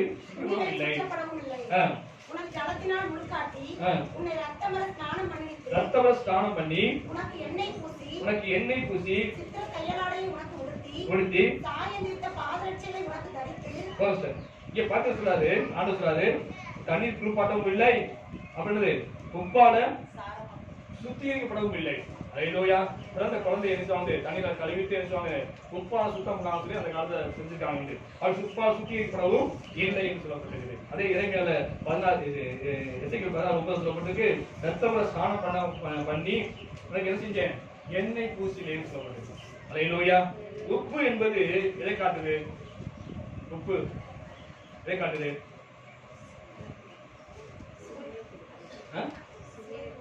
ஒரு வீட்டுல இப்ப வாழ வச்சாங்க, என்ன செய்வோம்? உப்பு கொண்டு போறீங்க, ஏன் கொண்டு போறீங்க? அதான் பாரம்பரியம். ஏன் கொண்டும் தெரியாது. வீடு பால் வச்சு கூட்டாச்சு என்ன செய்வோம், உடனே உப்பு வாங்கிட்டு 10 ரூபாய் 5 ரூபாய் வாங்கி வச்சு கொண்டு போய் கொடுக்குறோம், இப்படி வைக்கிறோம். வீட்டில் கொண்டு போய் ஏன் வைக்கிறோம்? உப்புக்கு என்ன ஆச்சு சொல்லுங்க. எத்தனை நாள் பல தடவை சொல்லியிருக்கேன், சபைக்கு சொல்லியிருக்கேன், எல்லாம் மறந்துருக்கு. உப்பு எதுக்கு அடையாளம்? சரியா? சமாதானத்துக்கு அடையாளம். என்ன அடையாளம்? சமாதானத்துக்கு. ஏன் இப்ப கொண்டு போறோம் பாலாட்சி வீட்டுக்கு, புதுசா வீடு கட்டிருக்காங்க தெரியல, வீட்டுக்கு பாலாட்சி வாங்கன்னு சொல்லும்போது தாம்பரத்தில் வாங்கிட்டு போறோம் இல்லையா? ஏன் போறோம்? உனக்கு எனக்கு சமாதானம், நீ புதுசா இப்படி வந்திருக்கிற, உனக்கு எனக்கு சமாதானம், உனக்கு பிரச்சனை எனக்கு என்ன இல்லை, எந்த ஒரு பிரச்சனையும் இல்லை அப்படின்னு சமாதானம் உடன்படிக்கை கொண்டு வந்தா என்னது, உப்பை கொண்டு போய் வீட்டு வைக்கிறோம். அது சமாதானத்துக்கு அடையாளமா இருக்கிறது. உப்பு என்பது சமாதானத்துக்கு அடையாளமா இருக்கிறது. வாசிப்போம், எசேக்கியேல் 16 வாசிப்போம்.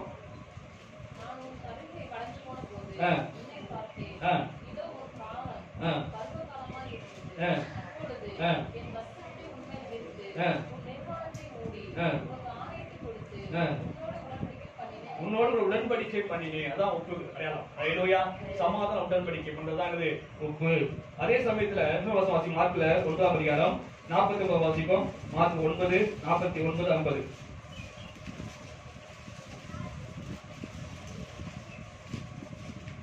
எந்த பலியோ உப்பினால் உப்பிடப்பட எந்த பழியும் உப்பினால உப்பிடப்படுவது போல எந்த மனுஷனும் அக்கினியால் உப்பிடப்பட வேண்டும். ஹல்லேலூயா. உப்புக்கு ஓமை என்ன சொல்றாருன்னா ஆண்டவர் அக்கினிக்கு ஓமை சொல்றாரு. உப்பு என்ன சொல்றாரு? அக்கினிக்கு ஓமை சொல்றாரு. ஹல்லேலூயா. எந்த பழியும் என்ன செய்யணும்? உப்பினாலே என்ன செய்யும்? உப்பிடப்பட வேண்டும். அது போல எந்த மனுஷனும் அக்கினியால் உப்பிடப்பட வேண்டும். ஹல்லேலூயா. தேவன் அழைக்கப்பட்ட தேவ பிள்ளைகளாகிய நீங்கள் நானும் எதனால் உப்பிடப்பட வேண்டும்? அக்கினியால் உப்பிடப்பட வேண்டும். அது என்னது? பரிசுத்தாவின் அபிஷேகம். ஹல்லேலூயா. அதான் சொல்லப்பட்டிருக்கு. ஓமை சொல்லப்பட்டிருக்குது. இந்த பரிசுத்த அபிஷேகத்தினாலே நீங்கள் நானும் உப்பிடப்பட வேண்டும். ஹல்லேலூயா. கர்த்தருடைய கரத்துல ஒரு நிகழ்கால பட்டயமா நீங்க விளங்க வேண்டும் சொன்னால் ஞானஸ்தானம் எடுத்துட்டீங்க, அல்லது வெற்றியை பெற்றுக்கிட்டீங்க, அல்லது அடுத்து வேறுபட்ட வாழ்க்கை வாழ்றீங்க, அல்லது அது மட்டும் பத்தாது, என்ன வேணும்? அபிஷேகம் வேணும். ஹல்லேலூயா. சீக்கிரம் வாக்கு எடுத்துக்கொள்ளுங்க. பேதுருவெல்லாம் ஆண்டவர் நினைச்சாரு, அவங்க அழைத்தார், தெரிந்து கொண்டாரு. தெரிந்து கொண்டது மட்டும் இல்லாம அவங்களுக்கு ஞானஸ்தானம் கொடுத்தாரு. அது போல சரி ஒரு வேறுபட்ட வாழ்க்கை வளர்ச்சி பெற்றாங்க, ஒரு வேறுபட்ட வாழ்க்கை வாழ்ந்தாங்க. எங்க இருந்தாங்க? இயேசு கூடயே இருந்தாங்க. 3 வருஷம் இருந்தாங்க இல்லையா? ஆனா இயேசு கூடயே இருந்து 3 வருஷமா இருந்து தேவனுடைய வார்த்தையை கேட்க, தேவனுடைய ஆண்டவர் இயேசு கிறிஸ்துவே சொந்தம் அவர் பேசக்கூடிய வார்த்தையை நேரடியாக கேட்கிறாங்க. அந்த பாக்கியம் கிடைக்கல. ஹல்லேலூயா. இயேசு கிறிஸ்து பேசக்கூடிய வார்த்தையை, அந்த செய்தியை நேரடியா உட்கார்ந்து கேட்டாங்க. ஆண்டு சில அற்புதங்கள் அடையாளம் எல்லாம் கண்களால் கண்டாங்க. ஹல்லேலூயா. இதெல்லாம் பார்த்தா என்ன ஆகும்? விசுவாச விஷயம் வளர்ந்துக்கணும், விசுவாசத்துல பெரிய பலப்பட்டுக்கணும். ஆனா என்ன ஆச்சு? அது மட்டும் இல்லாம ஆண்டு சொல்றாரு, உனக்கு அதிகாரத்தை வளவி தர்றேன், நீ போய் என் நாமத்துல விசுவாசத்தை தொடர்த்து ஏன் சுத்தமாக சொல்றாரு. இன்னொரு போறாங்க, போய் எல்லாத்தையும் பார்த்தோன்னே இயேசு நாமத்துல விசுவாசத்தை தொடர்த்துறாங்க, ஏன் சுத்தமாக்குறாங்க. அது ஆண்டவர் இயேசு சொல்றாங்க, ஆண்டவரே எங்களுக்கு விசுவாசம் பயப்படுது ஆண்டவரே சொல்றாங்க இல்லையா? ஏன் சுத்தமாக ஆண்டவரே அப்படின்னு சொல்றாங்க இல்லையா? அப்ப ஆண்டுடைய வார்த்தையை நேரடியாக கேட்க பாக்கியம் கிடைச்சு, ஆண்டு சில அற்புதங்களை கண்டால் காணும் பாக்கியம் கிடைச்சது. அது மட்டும் இல்லாமல் அவங்க ஆண்டு அதிகாரத்தை பயன்படுத்தி விசுவாசத்தை தொடர்ந்தாங்க, ஏன் சுத்தமாக்குனாங்க. ஆனால் ஆண்ட இயேசு சிலுவை வந்து போன போது என்னாச்சு? விசுவாசத்தை மறுதளித்தாங்க. ஹல்லேலூயா. பிரதான சீசன் ஆகிய பேதுருவே விசுவாசத்தை மறுதளித்து பின்வாங்கி போனாரு. ஆண்டு மறுதளித்து சத்தியம் செய்தாரு, ஆண்டு சபிக்கவும் செய்தார். வசனம் சொல்லுது. ஹல்லேலூயா. என்ன ஆகல? ஆசாரம் எடுத்தாங்க, அபிஷேகம் ஞானஸ்தானம் எடுத்தாச்சு, அப்புறம் ரட்சிப்பை பெற்றுக்கொண்டாங்க, வேறுபட்ட வாழ்க்கை வாழ்ந்து இயேசுவோட வாழ்றாங்க. 3 வருஷமே வீட்டுக்கு போகல, 3 வருஷம் இயேசுவோட இருக்காங்க, வேறுபட்ட வாழ்க்கை வாழ்றாங்க. வாழ்ந்தாலுமே அதிகாரம் பெற்றாங்க, அற்புதம் செஞ்சாங்க, அடையாளம் செஞ்சாங்க. ஆனா என்ன ஆகி போச்சு? விசுவாசம் நிலைத்திருக்க முடியவில்லை, பலப்பட முடியவில்லை. பயம் வந்தது, மரண பயம் வந்தது. அதான் விசுவாசம் மறுதளித்தாங்க, ஆண்டவர் மறுதளித்தாங்க, சத்தியம் செய்தாங்க, சபித்தாங்க ஆண்டவர் இயேசு கிறிஸ்துவை. ஹல்லேலூயா. சரி, இயேசு கிறிஸ்து மரித்து உயிர்த்தெழுந்து வந்துட்டாரு, உயிர்த்தெழுந்து காட்சி அளிக்கிறாரு சீசர்களுக்கு. அப்ப பார்த்தா விசுவாசம் வருமா இல்லையா? அப்பயும் விசுவாசம் அல்ல. மறுபடியும் நான் மீன் பிடிக்கப்பட சொல்லி பேருந்து போயிட்டாரு. ஹல்லேலூயா. அவங்க என்னைக்கு தான் பலப்பட்டாங்க? பெந்தேகோஸ்து நாளிலே மேல்மாடியில ஜெபம் பண்ணும்போது பரிசுத்த அபிஷேகம் அக்கினி மேல ஆபிரகாம் இறைக்கு வந்து சொல்லிங்களா, அன்னைக்கு என்னைக்கு வந்துச்சு அவங்க மேல, அன்னைக்கு தான் நினைச்சாங்க பலப்பட்டாங்க, அன்னைக்கு சாட்சியா வாழ்ந்தாங்க.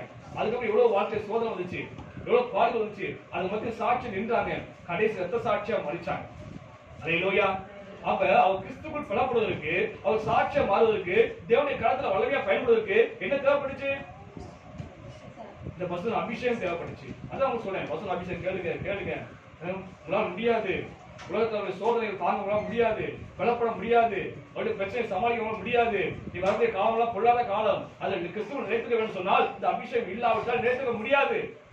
நீங்க சரி, நானும் சரி, இந்த அபிஷேகம் இல்லைன்னு சொன்னால் நம்ம நினைத்துக்க முடியாது.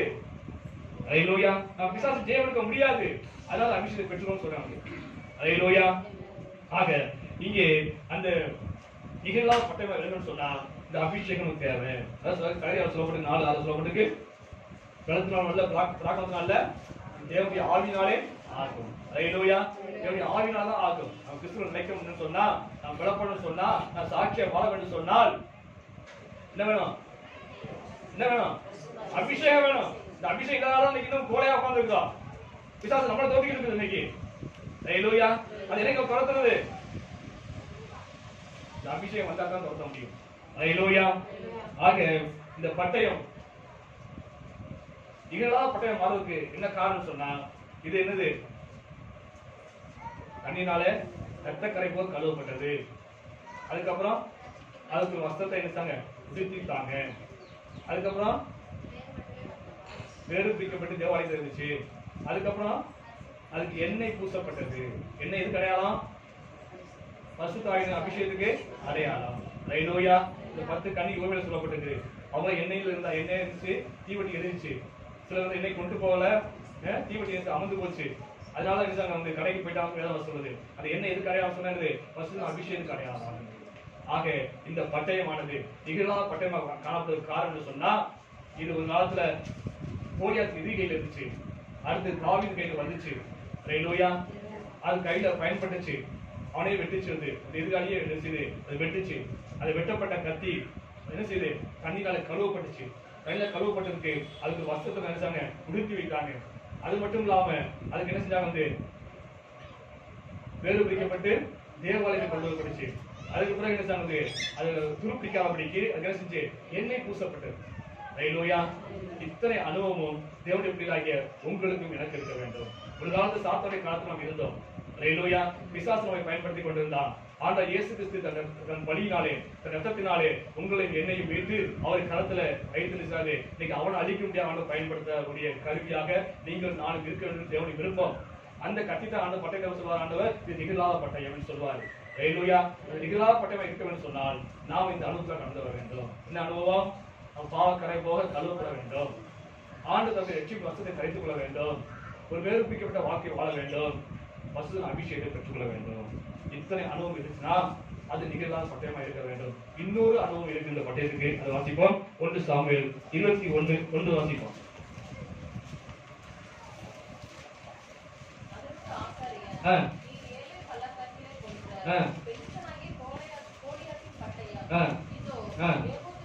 ஏபோத்துக்கு பின்னாக ஒரு புடவையை சுற்றி வைத்திருக்கிறேன். ஹல்லேலூயா. இத்தனை அனுபவம் இந்த பட்டயமானது எங்க இருக்குது? ஏபோத்துக்கு பின்னாக இருக்குது. ஹல்லேலூயா. ஏபோத்துக்கு பின்னாக மறைந்து இருக்குது. ஹல்லேலூயா.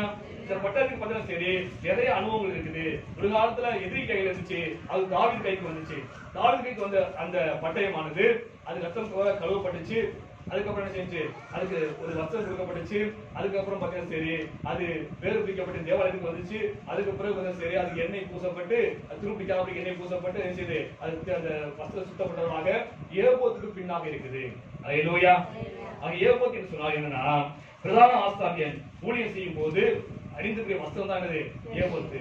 அவன் தீர்க்க சொன்னாலும் சரி, அங்க தேவாலயத்துல அவன் பணிவிடை செய்யும் போது சரி, இந்த ஏபோத்து இந்த வஸ்திரம் தரித்திருக்க வேண்டும். ஹல்லேலூயா. அந்த வஸ்திரத்துக்கு பின்னாகத்தான் இந்த பட்டயம் வச்சது மறைந்திருக்குது. ஹல்லேலூயா. ஏபோத்து என்று சொன்னால் என்னன்னு சொன்னா தேவனுடைய ஊழியம். ஹல்லேலூயா. தேவனுடைய ஊழியம் செய்யும் போதெல்லாம் ஏபோத்து வஸ்திரம் தரித்துக் கொள்ள வேண்டும். ஹல்லேலூயா. தரித்து தான் உள்ள போகணும். ஹல்லேலூயா. நான் தீர்க்க சொன்னாலும் சரி இந்த ஏபோத்து வஸ்திரம் தரித்து தான் தீர்க்க சொல்லணும். அவன் தேவனுடைய ஊழியத்தை செய்வர்கள் எல்லாமே இந்த ஏபோத்து தரித்திருப்பார்கள். அப்ப இது அர்த்தம் என்ன சொன்னா, நீ என்னதான் நீ நல்ல ஒரு பட்டயமா இருந்தாலும் சரி, இந்த அனுபவத்தெல்லாம் நீ வந்த பட்டயமா இருந்தாலும் சரி, நீ ஆசம் எடுத்துக்கலாம், வெற்றி வசம் எடுத்துக்கலாம், வேறு பிடிக்கிற வாழ்க்கை வாழ்ந்துக்கலாம், அபிஷேகம் பெற்றுக்கலாம். அப்படி இருந்தாலும் நீங்கள் நானும் யாருக்கு பின்னால் இருக்கணும்? ஊழியக்காரருக்கு பின்னால் மறைஞ்சிருக்கணும். ஹல்லேலூயா. எப்பேற்பட்ட விசுவாசம் சரி அவன் ஊழியக்காரருக்கு மேலான அல்ல. ஊழியக்காரன் வெற்றிப்பான காலத்துக்கு பார்த்தவான்னு வசனம் சொல்லுது. ஹல்லேலூயா. அப்படி மறைந்திருக்க அந்த பட்டயம் தான் என்னது? நிகழாத பட்டயமா மாற முடியும். ஹல்லேலூயா. அந்த ஊழியக்காரனாலும் சரி யாருக்கு பின்னால் மறைந்திருக்கணும்? பிரதான ஆசாரியர் இயேசு கிறிஸ்து பின்னால் மறைந்திருக்க வேண்டும். எந்த ஊழியக்காரனும் சரி இயேசு கிறிஸ்துவை காட்டிலும் மேலான கிடையாது. ஹல்லேலூயா. யாராலும் சரி ஊழியக்காரனாலும் சரி விசுவாசனாலும் சரி விசுவாசன ஊழியக்காரனுக்கு பின்னால் மறைந்திருக்க வேண்டும். ஊழியக்காரனாலும் சரி என்ன சரி ஆனா இயேசு கிறிஸ்துவை பிரதான ஆசாரியருக்கு பின்பாக மறைந்திருக்க வேண்டும். அவர் உயரணும். ஹல்லேலூயா. யோவான் சொன்னாங்க, அவர் பெருக வேண்டும், நாம் பெருக வேண்டும். ஹல்லேலூயா. அப்படி மறைந்திருக்கவன் தான் யாரு?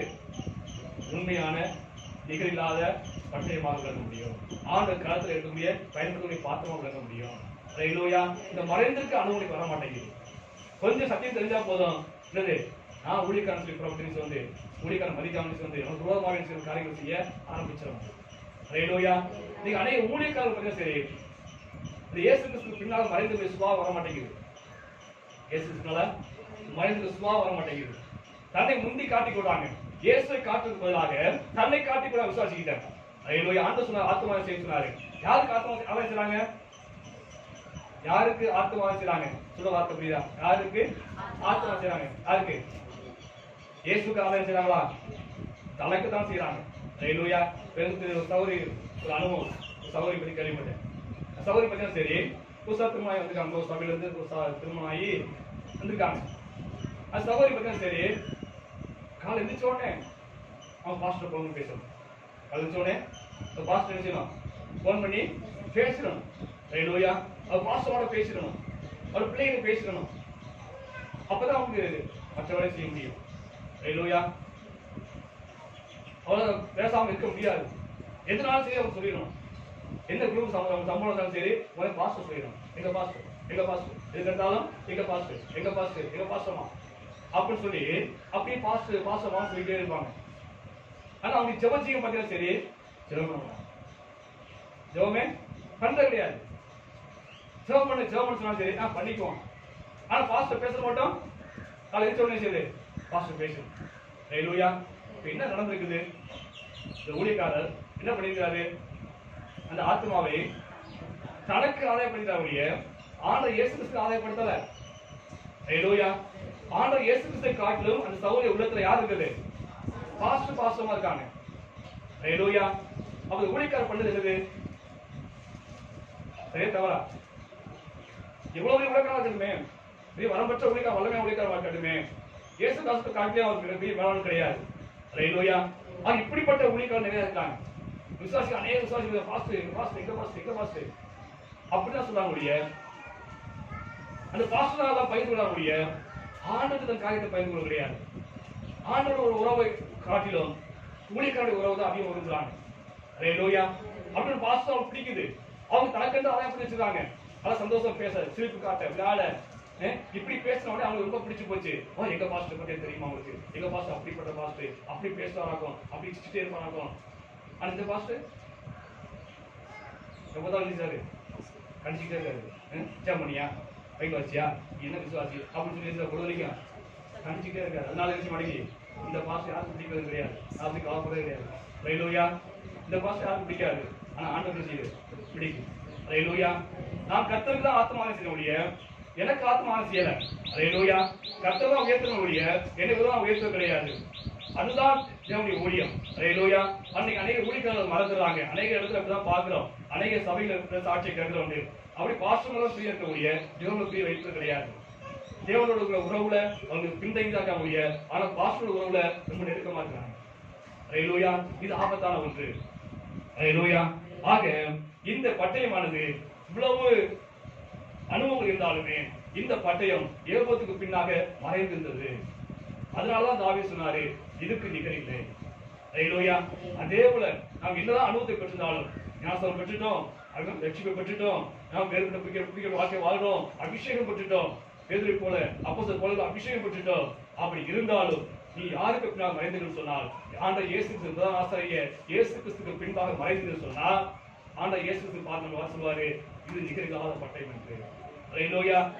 இந்த முந்திக்கிட்ட மாதிரி முந்திக்கிட்டு நின்னோம்னு சொன்னா, அந்த ஏகோத்தை முந்திக்கிட்டு நின்னோம்னு சொன்னா ஒருபோதும் தேவனுடைய களத்தில் நாம் பயன்படவே முடியாது. ஆண்டு எடுத்து பயன்படுத்தவே மாட்டாரு. ஹல்லேலூயா. ஆக இந்த பட்டயமாகிய நீங்கள் நானும் பட்டயத்துக்கான உபயோகிச்சிருக்காரு. பட்டயமாகி நீங்கள் நானும் இந்த கோலியாத்தின் பட்டயத்தின் அனுபவத்தில் வந்தோம் சொன்னா கண்டிப்பாக ஆண்டவர் உங்களை என்னை பார்த்து சொல்வாரு இந்த நிகரில்லாத பட்டயம் என்று சொல்வாரு. அது மட்டுமல்ல, அது தாவீது எப்படி ஏற்றவர்கள் பட்டயத்தை எடுத்து அவர் பயன்படுத்தினாரோ அதே ஒரு கர்த்தராகிய இயேசு கிறிஸ்து உங்களை என்னையும் வல்லமையா பயன்படுத்துவாரு. ஹல்லேலூயா. ஆக இந்த பட்டயத்துக்கு வரும்படியாக நாம் ஜெபம் பண்ணுவோம். இன்னைக்கு நம்முடைய என்ன குறை குற்றம் இருந்தாலும், அவன் ஆசனம் எடுத்தாலும் இன்னைக்கு அனைவரை பாவத்துல வாழ்ந்து கொண்டிருக்கிறோம். உண்மையா மனது வெற்றிப்பு இல்லை. இன்னும் பாவத்துக்கு சாகாம வாழ்ந்து கொண்டிருக்கிறோம். அந்த பாவத்துக்கு சாகணும் முதலாது. நாம் வேறுபட்ட வாழ்க்கை வாழணும். அதான் ரட்சிப்பு. அதை பார்த்த ஒரு புதிய சிருஷ்டியா மாறணும். இந்த பழைய சுவாலம் போயிடணும். பெருமை, போராமை, கசப்பு, சண்டை போடுறது இதெல்லாம் விட்டுட்டு ஒரு புதிய சிருஷ்டியா மாறணும். அது மட்டுமல்ல, நாம் அபிஷேகத்தை பெற்றுக்கொள்ள வேண்டும். அது மட்டுமல்ல, நாம் ஊழியக்கார ஆண்டு கொடுத்த ஊழியக்காரருக்கு பின்பாக மறைவாய் இருக்க வேண்டும். ஆண்டவர் இயேசு கிறிஸ்துக்கு பின்னால மறைவா இருக்க வேண்டும். அப்படி இருக்கும்போது தான் நான் கர்த்தரை கருத்துல ஒரு வல்லமையுள்ள பட்டயம் மாற முடியும். ஆண்டவர் பார்த்து சொல்வாரு, நிகழாத பட்டயம் சொல்லுவாரு. ஹல்லேலூயா. அதுக்கு அனுபவம் வருந்தியாக ஹல்லேலூயா.